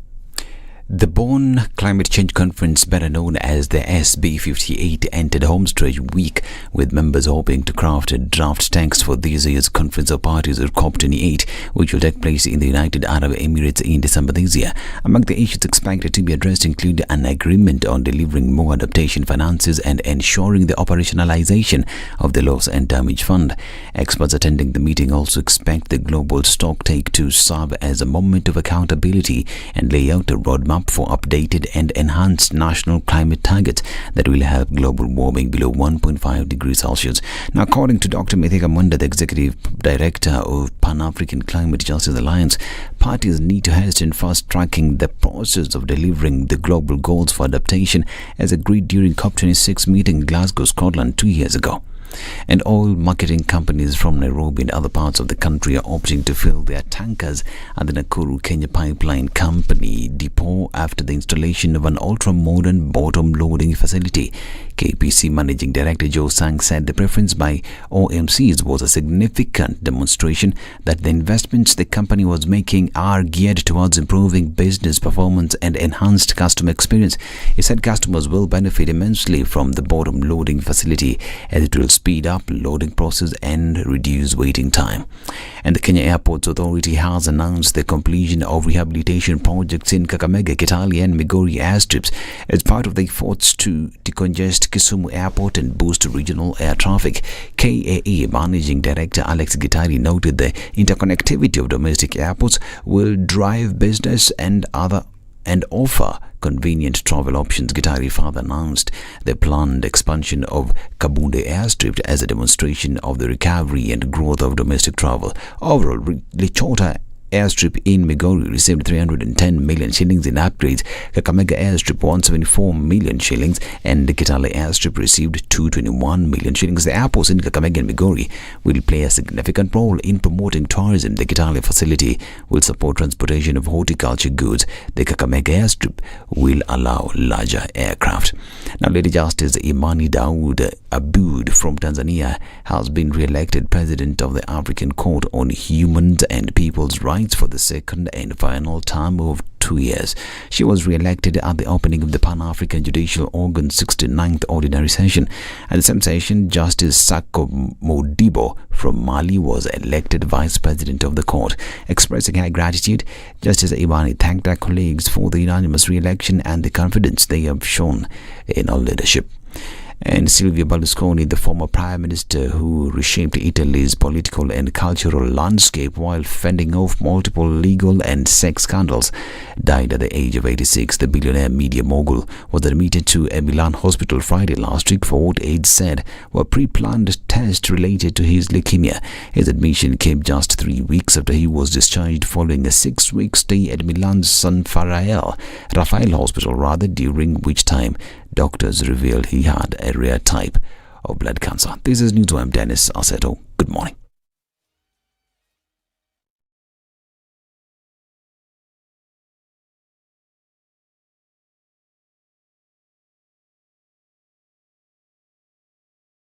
Three, two. Everybody, welcome to Kenya's biggest conversation. Heri Latifa, Muga, Madam Du, nimesalamia wote sana. Tumepokea salamu, asante sana. Hapa Garissa today the weather is very good, only that baridi inatupeleka mbio sana. The baridi ni degree ngapi hapo? Hata sijui lakini madam tunakauka sana. If you want to follow the money trail, you've got to think like a thief to be able to catch that thief. A slap from a friend is better than a kiss from an enemy. You remember the kiss of Judas Iscariot? Iscariot. Yes. Is the one that imetuweka kwa hii mashida yote na mataabu kwa sababu of that kiss. Yet the slap of Jesus Christ when he slapped those guys wenye walikuwa wanauza mboga ndani ya kanisa took them to heaven. The Situation Room, Kenya's biggest conversation. Traffic coming into the city. We're coming into the Pangani Underpass and heading out towards Murang'a Road this morning. It's also heavy coming off of Limuru Road. That still continues for some time and likely to continue through, well, past the end of traffic hour. All right, we're also looking at it heavy on James Gishuru. It's spilling over towards Wayaki Way. And we're also looking at traffic on Jogo Road. Hasn't really let up since 6 o'clock. It's better on Langata Road as you go towards Raila Odinga Way, but we'll see some traffic continue on Uhuru Highway into the city this morning. Where are you? Are you stuck anywhere? Today's traffic hasn't actually been having such a chokehold on us. Hopefully we can get through it in half hour or so. Let's talk. Spice FMKE on Twitter.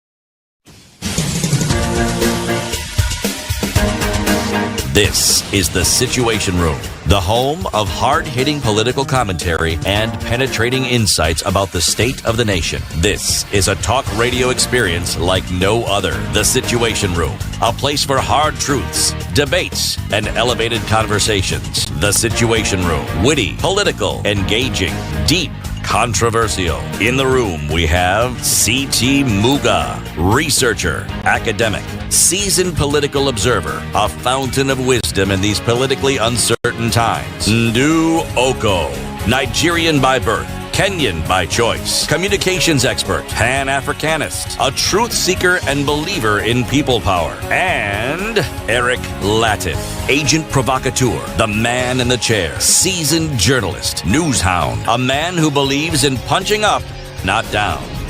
This is The Situation Room, the only way to start your day. 8 minutes after 9, Sarit Center is 40. Sorry, your city is turning 40 it's this month.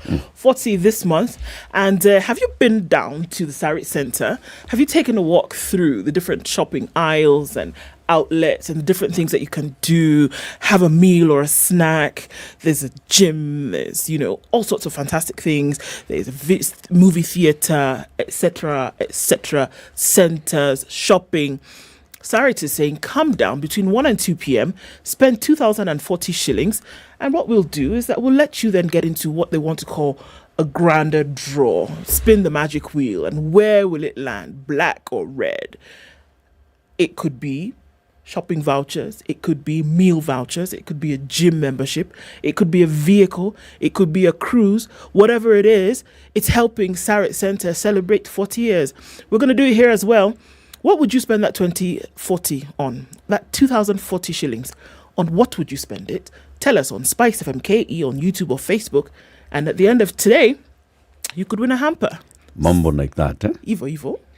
Mambo like that. Hampa hampa. Hampa hampa. Sarit your city. City? That proverb again. Yes. If you have no teeth, do not break the clay pot.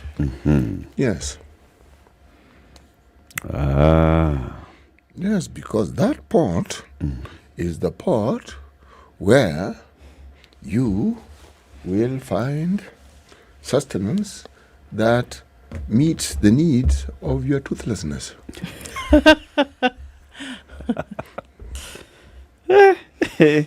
Nizazawa. Speaking of sustenance, Ndu. MCAs have decided they don't have enough sustenance. And the very basic level of representation in your government have said, look, the kind of money you guys are paying us, unfortunately, this is just not going to work. In terms of responsibility for representation, we bear the most, but we are paid the least. So there's been a push. It's been gradual. It's been coming, and they've been saying, you know what, guys, we have the capacity to shut down counties. All we have to do is come together and say, you know what, this is not going to happen. We make up the county assembly. We deliver representation at the county, at the devolved unit. So if you're not going to hear our cry, we could essentially turn off the engine, take the key and chuck it out the window. So they've been demanding for a while now. Come on, guys. You need to look at this 86,000 shillings that essentially we are paid. That is the 86,000 is what? Is the basic pay or gross pay? Gross. No, basic. It's net pay. Okay? After you've done everything, it's net. That's the net pay? Yes. What's the gross pay? I need to look at those numbers. 144,373. That's gross, eh? 144. So the member of the county assembly is paid 144,000 shillings. Does he have house allowance? Wait, let me that tell includes you. Everything. Yeah, that includes everything. That's gross. Okay. Now, the push has been quite some, and they've been saying, you know what, yeah, okay. How much do they want? Let me tell you. Senators now have joined this push. Okay. Senators actually agree, and you guys, you've been giving these guys a short end of the stick. So we also agree. It's not fair, right? The senators also saying they also want more money. Of course. Please continue. Makes sense. In a move that could see taxpayers cough up at least 10.64 billion shillings more annually in salaries, the senators have pushed, or rather have backed the push by MCAs for more pay. The lawmakers not only want MCAs' gross monthly salaries increased to 397,320, but they want their sitting and mileage allowances reinstated, as well as a 2 million shillings car grant. Now, remember the SRC came in with their knife and they slashed. Everybody was going crazy with that knife. They removed mileage. They removed house allowance. It's not necessary. Where are you going? And the grant they tax. And then the car grant taxed. Or in some cases. The tax thing, I don't mind. That tax thing I understand. But Kenya has 78,000 shillings. 86. Kenya has 2,232 MCAs from the 47 county assemblies, with 1,450 elected and another 782 nominated. They currently earn a gross monthly salary of 144,373 after the SRC slashed it from 165. It used to be 165. In that slashing moments that SRC was doing like that, it also now Some was removed. 21K went. Right. The commission abolished sitting and mileage allowances and the 2 million car grant that it had previously approved in February 2021. So it's not even taxed. It just doesn't exist. Okay? Senators have lent support to the MCAs. They're now saying, we're the big brothers in the house and we're going to help you out. They've slammed the SRC for undermining devolution. With the move to reduce MCA's earnings, Senate Deputy Speaker Kadhure Murungi went as far as saying the commission should be disbanded and we all do what? Go home. He said the current monthly basic salary of 86,625 being earned by MCAs is a slap in their faces, yet they are elected by the people to perform the same functions as senators who earn 710,000. He wondered why the SRC sits 3 times a month, drawing 40,000 shillings for each meeting, yet when MCAs sit in the county assembly to execute their mandate, they are denied their allowances. Excuse me. Why? SRC commissioners work only 3 days a month. And when they do? They are paid 120K. That's right. MCAs apart from their salary. Go to at least the chamber 3 times a week. Yes. And then, of course, they're in committees and all these things. Yes. And all those. And they earn what? 144. They earn 0 in terms of sitting allowance. Sitting allowance for committees. Doesn't work. Doesn't happen. Yeah. At the end of the whole month, they earn 144. By the time Akina Stephen come and take everything, 86,000 is what they go home with. How? Okay. It's like saying, devolution, come here. Stand in front of me, devolution. Raise your hand. And then you do what? Your juniors. Slap devolution in the face, surely. If devolution will succeed in Kenya, it is through empowering MCAs, according to Mr. Murungi, and senators to those as those are the 2 institutions that will take care of the billions dispersed to the counties. Tana River Senator Danson Mungatana said it is time to come up with another body to determine salaries of elected leaders and not leave everything to the whims and decisions of the SRC alone. His Kakamega counterpart, Boni Khalwali, threatened to rally his colleagues to boycott passage of critical bills until the SRC ends its arrogance. What? You have to do it with some razzmatazz and pizzazz. It seems the 2 ladies who have occupied the office had a brief from somewhere to make devolution fail. The way they belittle senators, they're now belittling MCAs. Their arrogance must stop. Mandera Senator Ali Roba said it is time SRC stops making decisions behind the desk, in the corners, without understanding what MCAs go through as grassroots leaders. There it is. Grassroots leaders. The ones who come face to face with people. The ones who represent you at the very basic level. Your mamamboga needs a shed. Your who needs what? Right there. And they do all this work and they sit thrice a week and they deliberate and they have the keys to the county, essentially, in terms of representation. And then you pay them the least. And according to Kakamega Senator, you even now add arrogance on top. Cannot happen. How is this arrogance manifested? After all, you slash the allowances and then you say even that basic pay that you earn, remove 21,000, stay there. Without even consulting, without having a meeting. Every time you ask for a meeting, you don't get a meeting and such. Then you're doing it in the corners and under the table. Okay, but does it therefore mean that there's no logic behind what SRC is doing? Because you know what SRC is coming from the point of view that there are many. That of all the elected representatives, MCAs are the most. 2,000 and how many? 2,223. 2,023. Yes. 2,223. Wait a minute. 2,232. 2,232. 2,232. Yes. From the 1,450 who were elected. 782 are nominated, but they're still collecting money. So SRC said, how are we going to pay all these people? If we pay these people $500,000, that's too much money. We don't have money. No, but you see, you know, that door, it appears like it was never even opened. It's just remained shut. Okay? If indeed the MCA's case is to be considered, and if we are to have an honest discussion, should the discussion not be how do we get to pay these people what is a reasonable wage? Because this one, even I hear it, I feel no, this is not really what these people should be paid. Because councillors used to be paid 30,000. Before then, being a councillor was even voluntary. Okay? Then you just get a car allowance. An allowance. And that allowance, my friend, was pittance. Okay? Now, there are arguments around that. Why am I saying this? Huh? There's a discussion that one never really has in this country with regards to the county. That's own source revenue. Huh? Because if you work in the county, you are the legislators for the county. You make laws for the county. Yes. You are the people who are supposed to provide oversight of the executive in the county. Now,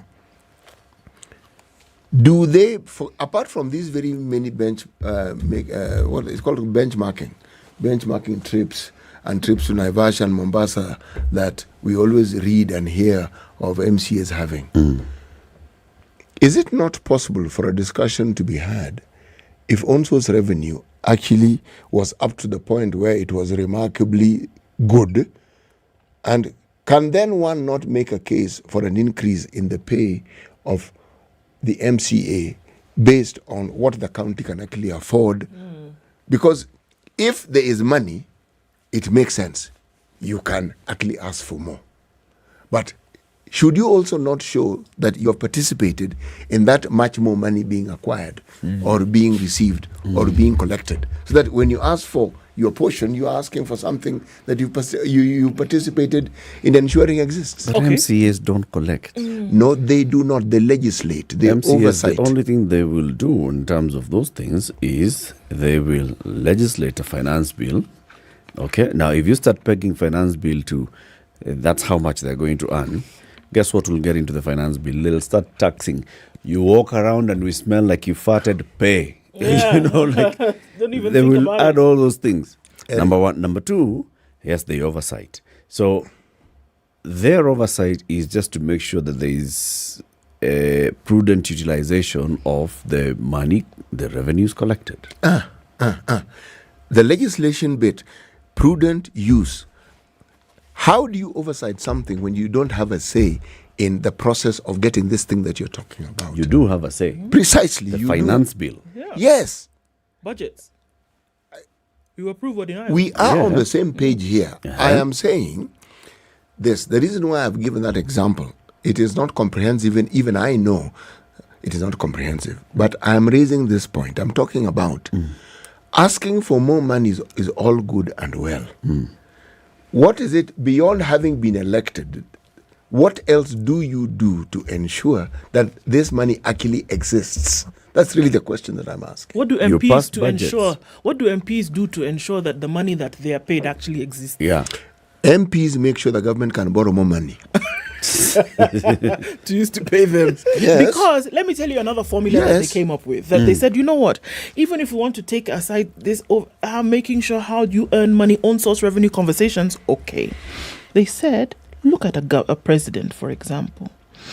Data by the SRC shows that a president earns 1.4 million shillings and MPs earn 710,000. Yes. Okay.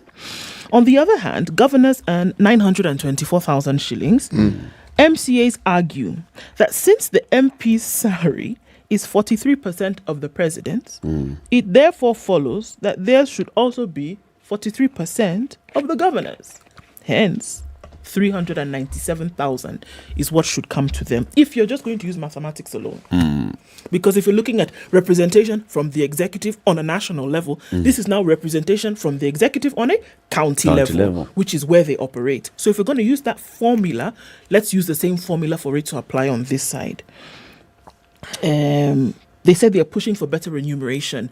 If we want to call it whatever you call, we don't have a say in terms of how the money is available, but this is the kind of work that we do, and this is the same kind of formula that you have applied for representation from the very beginning. So why does it not follow the same? Should match. It should match. And you cannot use this question or this issue of that there are many of us. That's not our problem, because there are 47 counties and then there are some 2,000 and something wards. Okay, some 1,450 wards and then 700 and something nominated. That to is meet not a our constitutional problem. requirement. It's a constitutional requirement. So that's what the constitution required. Pay us according to the formula. What's the problem?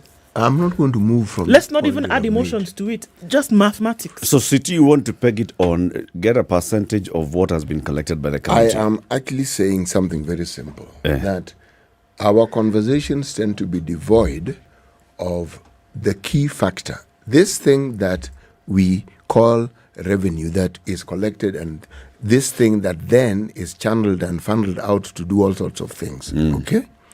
Beyond saying government borrow more money or passing the finance bill and talking about this and the other, remember, when you have a budget, it is assumed you're making that budget from monies that you're expecting. Yes.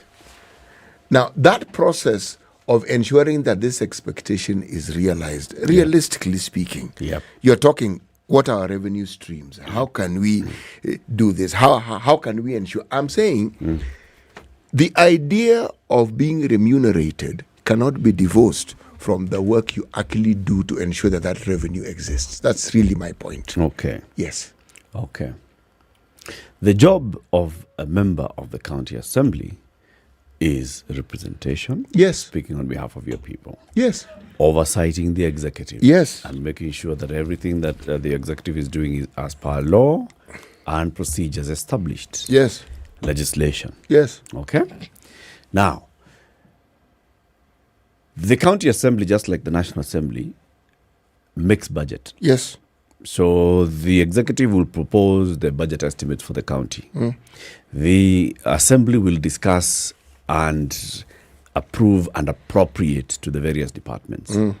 They'll also discuss the finance bill, where the county executive will come and say, our budget is this much, this is how much we are expecting as our share of division revenue from the national government, this is how much we expect to raise from our own sources.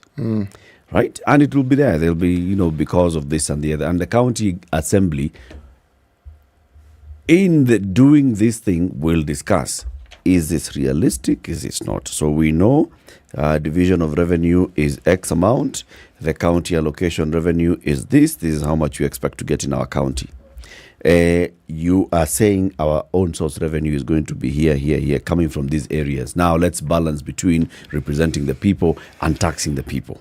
Representing the people, so you're saying you want to raise X amount of money. This will be too much. It will be punitive to our people. We reject this one. We approve this one. That's how they pass the budget. So basically, the county assembly, by passing the appropriations bill and by passing the finance bill, the county assembly has done its work of ensuring that the county government can raise its revenues. It has done the job. It's done its job, man. Beyond that, it now just comes to oversight. This is what you are supposed to raise. This is how you are supposed to spend it. Have you raised it? Are you spending it? What are challenges that you're facing in raising? You are lying to us. Oh, no. So you're coming up with a supplementary budget because things are changing and adjusting. And they have those debates and they pass or reject. So the county assembly, that's the job they do. Now, beyond that, if you start saying now they should be paid if the county has collected more, I think that's being unfair on them. Why? Because you're turning them into tax collectors, and that's not what they are. Do they want more money? Or you're money? turning them into salespeople. Yeah, that's salesmen and women, and that's not why they're there. If you earn them, we give you a higher commission. No. Their job they've done. They go as far as at some point to even say, you know what, if we find that there's some kind of misappropriation here or some kind of mismanagement of that which we've been told to oversight, we'll even call you to come and answer in form of impeachment. So when we talk of oversight, oversight means oversight of everything, not just the everything that goes everything that's happening in that county. This SRC came up with what they considered a well-informed estimate of what each and every county in this country can look forward to achieving as their own source revenue. Meaning, this was SRC or CRA? CRA, sorry, not SRC. CRA, okay. Sorry. Commission on Revenue Allocation. Sorry. But these are equal. There are too many R's and they're just commissions. There's a S, R, and a C. But the point is, if you look at the estimates that the CRA provided, You cannot tell me any county in this country that can tell you, we're just about to reach that particular level that was seen as the potential that exists within our county. Now, should oversight also not include ensuring that whatever processes are necessary for you to achieve the potential is actually achieved? Okay, but then if that is true, if that is the case, why is the same yardstick not then held against others in terms of their representation capacity in the name of members of parliament? And this is one of the questions that they're raising here. That when SRC now came and started slashing things, why then did they not slash the basic pay of members of parliament? Because if you want to look at function, if you want to look at form and function, they actually do the same thing. True. It is just that MCAs are at your basic ward level. True, but MCAs forget something very simple. They know it, but they don't want to say it. Parliament can do SRC a lot of harm. They have the powers. If they decide to be punitive on you, they can be punitive. They're a budget making. They can reduce your salary even as SRC. They can reduce your budget as SRC. They can do it. It's really not complicated. They can. You joke with what they think they want. It's you who will suddenly find that you are scraping the bottom of that barrel continuously. So now, essentially, what you see now, this is what you're saying. Now, flipped on the other side is exactly what MCAs are saying. They're saying, because you did not get your way. That's the arrogance that Boni Hawala is talking about. Because you did not get your way in terms of where you can get more money scrapped off. Now you are punishing us. Now you're coming for us. You're coming for us. You're punishing us because just because of what you're saying, you can't go for members of parliament because they'll do you a solid. Yeah. They'll do you a solid right there and change the law as per you. So now where you were not able to achieve what you wanted, now you're coming for us because we cannot do anything in terms of national legislation. It's unfair. The Senate have found people whom they share commonality with, because even they were emasculated by the National Assembly. Their roles that they should play, they don't play. You see, this conversation is not an honest conversation at a certain point. By whom? Both. The SRC and MCAs? No. Senators and MCAs? No. Everybody. SRC, MCAs, both of Senate. Everybody, okay. Both of all three. Okay. The reason why both of all three, and let me explain why I'm saying it's not an honest conversation. That the remunerations of the MCAs is a bit of a joke is clear for anybody to see. Surely. Okay, it's not something. It's not something that you need to think very, very hard about. That the Senate ought to have more powers to be involved in some of the functions that we say. They're an upper house that we seem to have accepted at the province of the National Assembly. It's also true. Now, what have they done to ensure that these anomalies are corrected? Or what are they doing? Beyond talking about it, we've understood, we've heard. Okay, what else have they done? The question is also, what else can they do? If this is a problem that MCAs have, who are their bosses? Governors. Okay? No, but they are not. No. Bosses are not the MCAs governors. Okay. Bosses are not the MCAs governors. Okay, Eric, you're right. It's good. No, Eric, that's what you said. No, exactly. Eric means the governors are not the MCAs bosses. Okay. We've gotten it. Eric, there's a reason why I'm saying what I am saying. I know constitutionally I'm completely wrong, but there's a reason why I'm saying it. I am saying this because I'm highlighting the fact that governors have managed to very successfully arm twist. Who? MCAs. Yes, and MCAs have also successfully managed to repay that courtesy. Okay? So long as this ping-ponging goes on, where whenever there's a lot of noise, you're either taken for a trip or you go to Naivasha. How come these guys never go to Malindi? They always go to Mombasa and Naivasha. I am saying that the MCAs are their best worst enemies when it comes to looking after their interests, because they have over time accepted the pittance that they are offered by governors to push this agenda or to push the other agenda. So And this is why this time they are rising and saying, no more. Enough is enough. They have been using this through the county assemblies forum. They feel the county assemblies forum, because the leader of the county assemblies forum is always going to be the speaker of the county assembly, who is already earning okay. These people are not taking our course. And that's why they have a splinter group even. And they're taking this matter head on this time. And they're saying, no. You know what? We have got to separate. We've got to separate the issue of us oversighting the county executive, and we've got to separate the issue of us and our welfare. And our welfare issue is going to be dealt with as the welfare issue, without mixing it with, what do we get? Do you want us to pass your budget? Do you want us to pass BBI? Remember, Uhuru had promised them something. If you pass BBI, we are going to give you the car grants. So they're saying, forget all those things.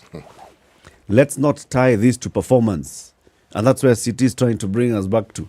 At a performance-based remuneration, apana. I'm not trying to bring them back to that. I'm simply saying that as assemblies, they have powers that they don't fully utilize. They allow themselves to be compromised. That's what I'm saying, just like our parliament does. And I'm talking about National Assembly, I'm talking about the Senate.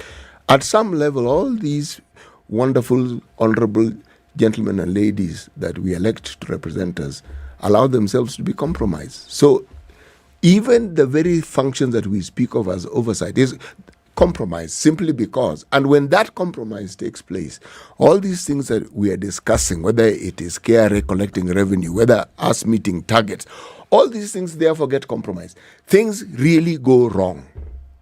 Starts wrong, it ends wrong. Yes, it does. Let's take a break. 25 minutes to 10. We'll hear from you. 0719-012-600. Do MCAs deserve higher pay? Just let us know what you think. This is the Situation Room, the only way to start your day. When the engine revs, will you be ready to get all that petrol head enthusiasm at this year's annual Digger Motor Show? Well, you better belt up and make your way to KICC from the 20th to the 23rd of July 2023 for a wholesome 4-day event. Come and join car lovers, bike enthusiasts, spare part dealers, insurance as well as asset financiers, and more for what will be an unforgettable experience by far. We are going all out to make it a great show for you and the whole family, with something for everyone. So, you better not miss out. For more information or participation, contact Caroline on 0723-803601 or email cnyandiaka@standardmedia.co.ke. Digger Motor Show 2023 is brought to you by Standard Group and Digger Motors and is powered by Spice FM. Mostly cloudy conditions in Nairobi at 17, highs of 25, and we'll see highs of 26 in a sunny Nakuru at 19 and lows of 15. Looking into Eldoret, highs of 23. It's partly sunny through today, and Nyeri will be cloudy for most of today, going to highs of 23. It's 26 and sunny in Mombasa, highs of 30 and lows of 23. And Malindi is partly sunny at 28, going to highs of 30 and lows of 25. Mostly sunny conditions at 23 in Kisumu, highs of 27 and lows of 19. And Kakamega is sunny at 21, highs of 26 and lows of 16. 22 and mostly cloudy in Kampala, highs of 26 and lows of 18. And we'll see highs of 30 in a mostly sunny Dar es Salaam at 27. It's slightly warmer at 5 degrees in Johannesburg, highs of 14. And at 26, Lagos is partly sunny, highs of 32. Looking at a cloudy Kinshasa at 23, highs of 30. And looking out into Beijing, it's sunny at 32, highs of just that. And sunny at 20 in Paris, sunny at 16 in London. And 20 degrees and mostly cloudy in New York, highs of 26 and lows of 17. It's that time again when we get to gather around and marvel at the great engineering, raw power, finesse, and share in our round motor love for motoring at the annual Digger Motor Show 2023. From car lovers, bike enthusiasts, spare part dealers, insurance, as well as asset financiers and more, this year's Digger Motor Show will be one for the books. We're talking a whole 4-day event from Thursday 20th to Sunday 23rd at KICC Grounds, Nairobi, where we will have something for everyone, so you better not miss out. Get the family, bring your friends, and share in the joys that will give you lasting memories and an experience you're bound to not forget. For more information or participation, contact Caroline on 0723 803601 or email sinyandiaka@standardmedia.co.ke. Digger Motor Show 2023 is brought to you by Standard Group and Digger Motors and is powered by Spice FM. Bro, the game is about to start. Let's go. Yeah. But just give me a minute, man. Malize. What's up? Who are you chatting with? I'm just filing my returns, then we bounce. Because I hope you remember the deadline is June 30th. The game will start, banner. Where? It doesn't take time. And yep, I'm done. That was fast. Wait, show me how you've done yours, because I don't want to pay any penalty. Just log into itax.kra.go.ke and file your returns. And if you don't know how to, just go to KRA's YouTube page and watch a tutorial. It's that easy. Allah, filing returns is easier than cooking. Easy peasy, msay. Kenya Revenue Authority reminds all PIN holders to file their 2022 tax returns on or before 30th of June 2023. For assistance, call 0711-099-999 or email callcenter@kra.go.ke. You can also visit any of the KRA service centers or any Huduma center countrywide. Kenya Revenue Authority. Tulipe ushuru, tujitegeme. All right, so in the dwindling of traffic, many parts of the city, just a little bit at the Pangani underpass going towards Muranga Road and coming off of Limuru Road. Njoroge Road then getting towards Landis. Landis is still pretty busy from the stadium roundabout to the Kamkunji roundabout. So that one, you don't have to be on Landis. Don't. Not for now at least. James Gishoro going towards Wayaki Way. Still a bit busy just over the drift. But it's much better now coming off the Likoni interchange. Lunga. A little bit of traffic here and there. We're out of traffic hour officially through the morning. They'll talk to us on Spice FM. KE on Twitter.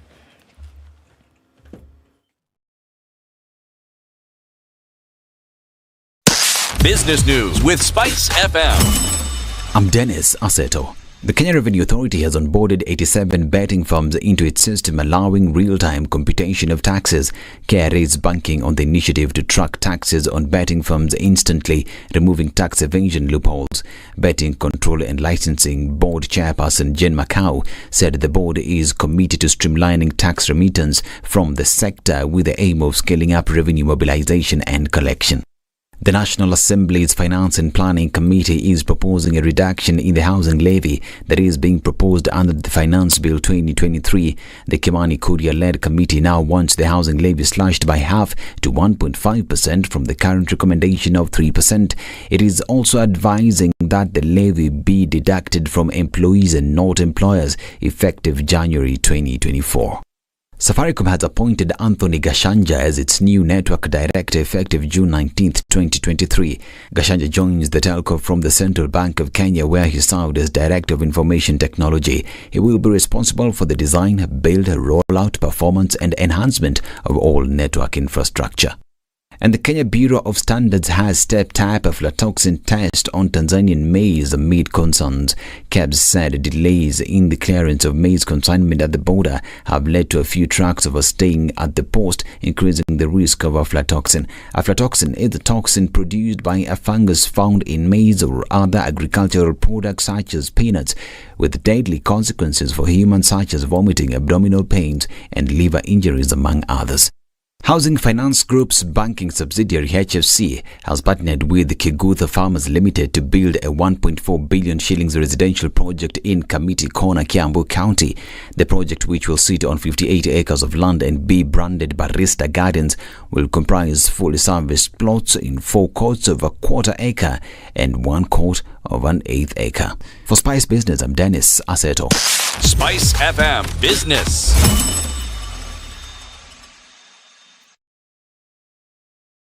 Mature, intelligent talk every morning. Spice up yourself.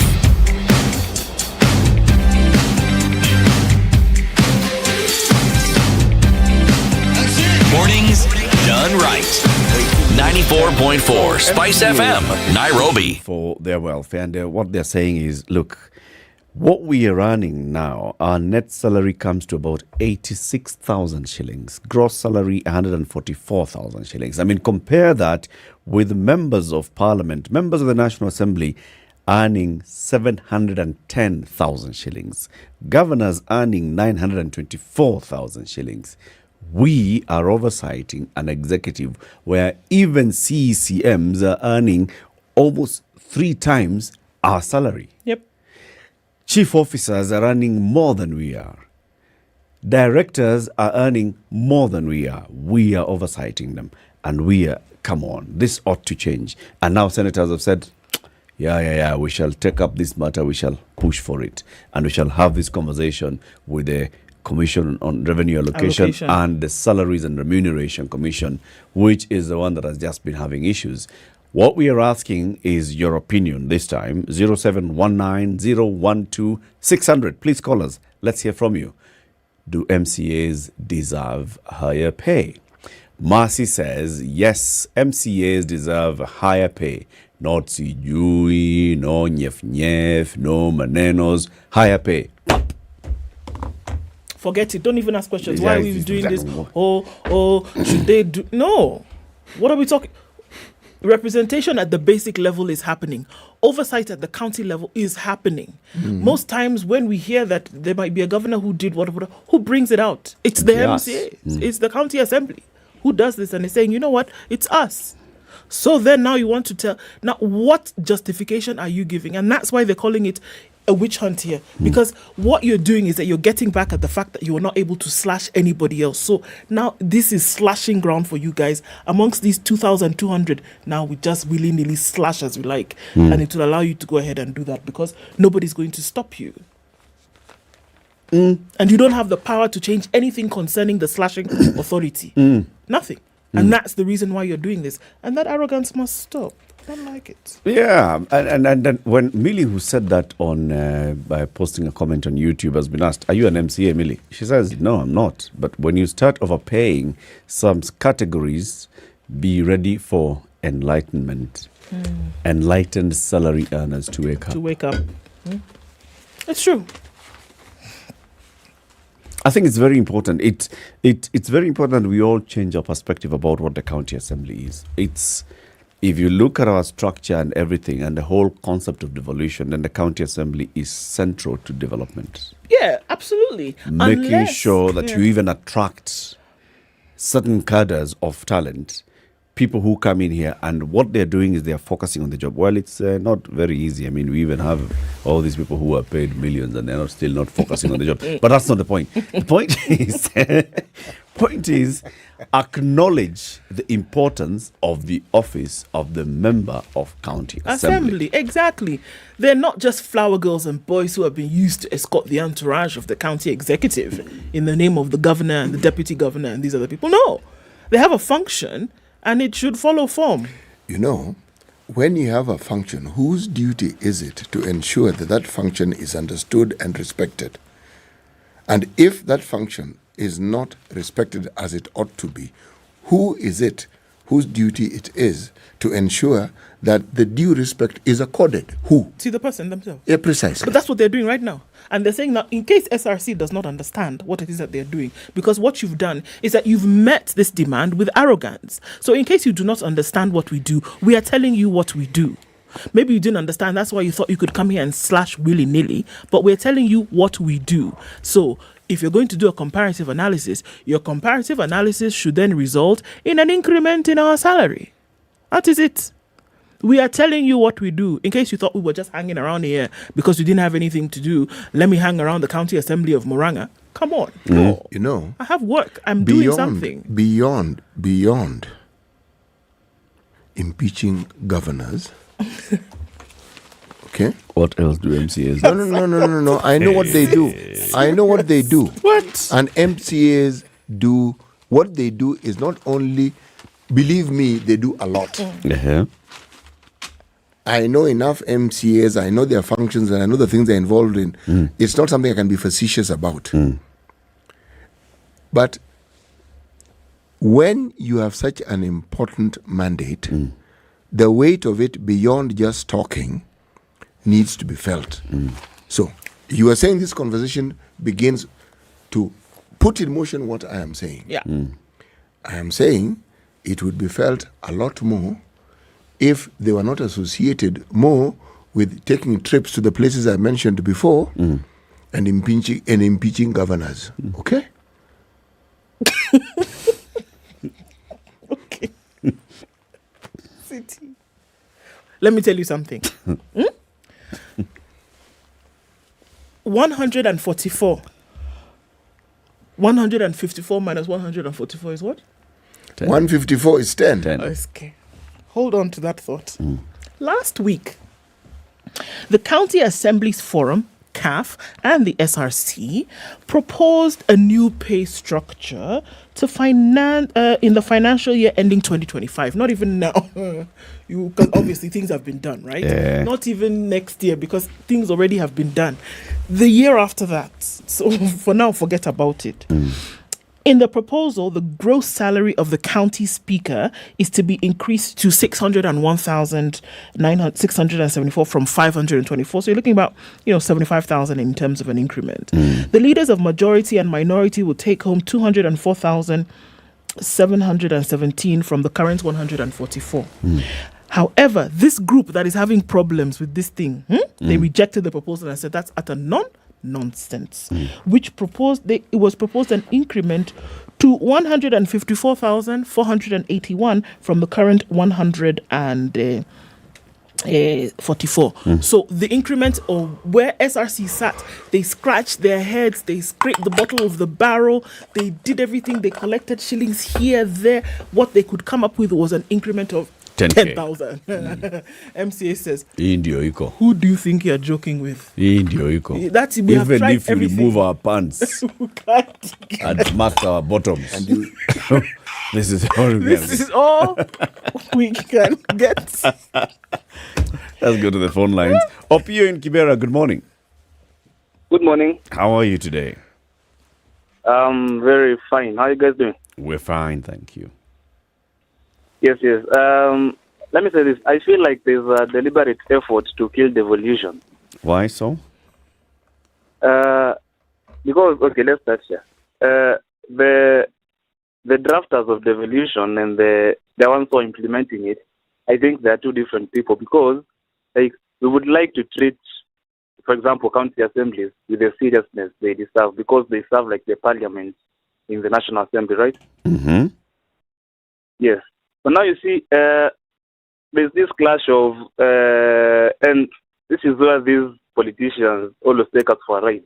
There's this clash of constitution, articles, this, that, blah, blah. Like, for example, when Kawira Mwangaza was being impeached, like, a whole house doesn't want you there. But again, the Senate now decides to revoke your decision, like the whole house. So essentially, they're trying to tell you that, okay, you can do this, but the buck doesn't stop with you. But see, you control the house, but again, your decisions are made by other people, you see. Like, okay, now another example that can show we have a clash of laws and everything. Like last week when the National Assembly was debating whether to whip Sabina Chege, like, it makes sense to the average person that you can't occupy an office you're not, that you're sure you won't work at. Because if you're pledging allegiance to another party, then you can't work in our party. But see, the speaker says that, okay, we hear your contribution, but the court says otherwise, so she'll stay there. Like, all these things are what are taking us backwards. Now, last week I was taking a walk. Up here, let me hold you there for a bit and just bring you back to the conversation. Do MCAs deserve higher pay? No. They don't? Yes, that's where I'm going actually. Now, last week I was taking a walk in my area and I saw an MCA. I saw an MCA playing some games, draft. You know draft, eh? Yes. Yes, I saw my MCA playing draft with some other Kijis, and I was like, what is this guy doing here? As in, he's supposed to be a millionaire by now, according to what I think. But again, you see, when things happen at the ground level, like people hardly go for them. People go for MPs, senators, and other people. Like the other day when Toy Market was burnt down, when Toy Market was on fire, you see, the people are not even calling the MC of the area. They were calling the MPs, governor, president, and whatever. So I feel like they're not supposed to be paid more because I don't feel like they're doing much. Yes. Opio, did I hear you? When we started this conversation, you started by saying you feel like devolution is being undermined and is being killed. Yes. Did you mean by you? Not by me. You just said you don't feel these MCAs. You don't see. Meanwhile, the very basic the basic agents of devolution are MCAs. But then I also have to ask. Yes, they're supposed to be ideally, but yeah. They're not. In your opinion, do you feel that when someone is in politics, is an elected leader, that they must exhibit some material wealth for them to be taken seriously? Don't play draft, one. I mean, that's what they show us every time. So. Tunacheza draft hapa alafu aitwe mheshimiwa. No, what Pierce just told us is playing draft means the man is poor. Yes. So he's saying anybody who knows how to play draft is a poor person. Man. You play draft, that is evidence of poverty. Your point has been made. Thank you very much for calling. Thank you. Robert. Yes, sir. How's Nandi? It's fine, and you guys? We are well, thank you. City and do. We are well, thank you. How's Nandi? It's good. It's raining. We are okay. Very good. MCAs, do they deserve more? Okay, there's something that you guys mentioned in the morning while you're starting the show. Uh-huh. That the salaries should be by pro rata, that there must be a figure of, you are like 40% of the president's salary is what the governor is earning. Mm-hmm. And I was like, how was the 40% reached?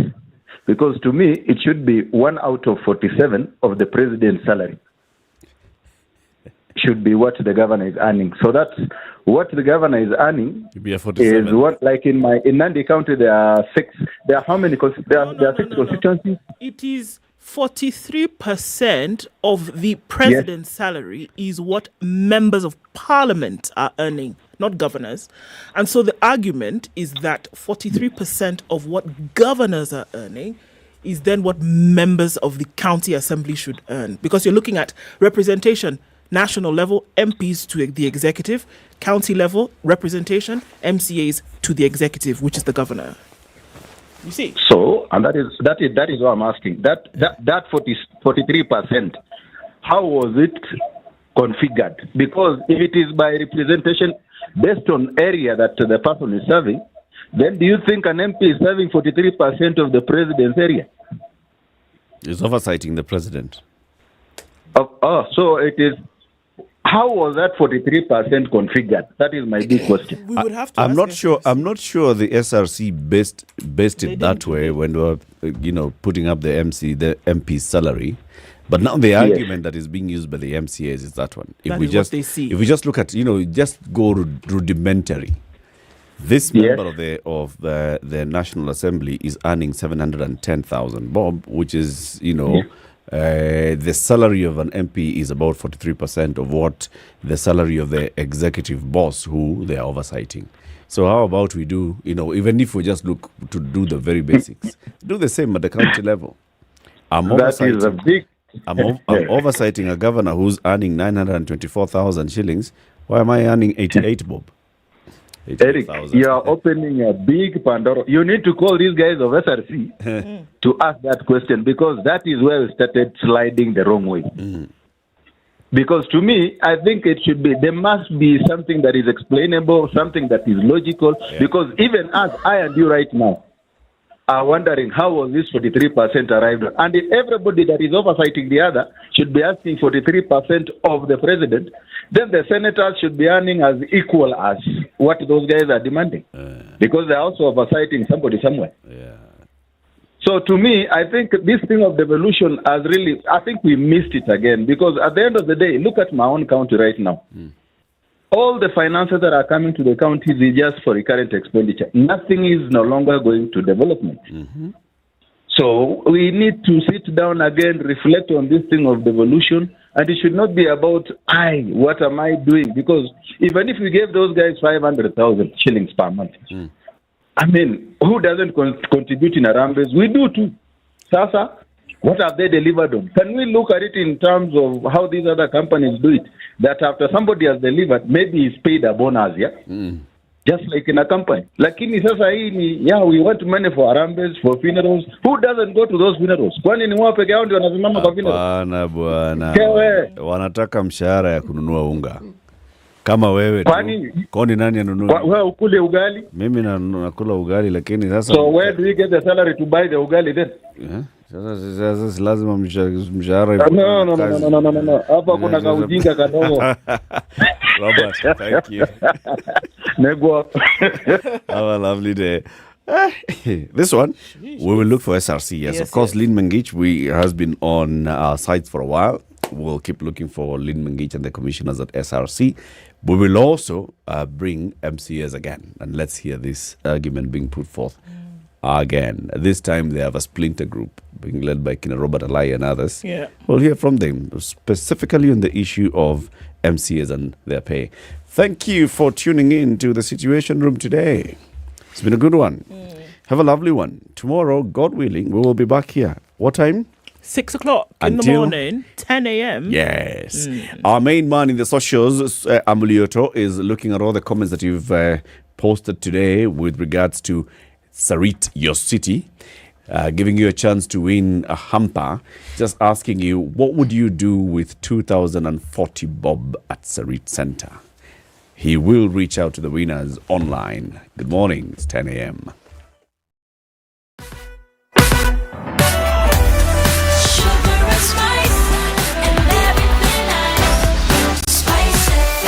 Spice up your life.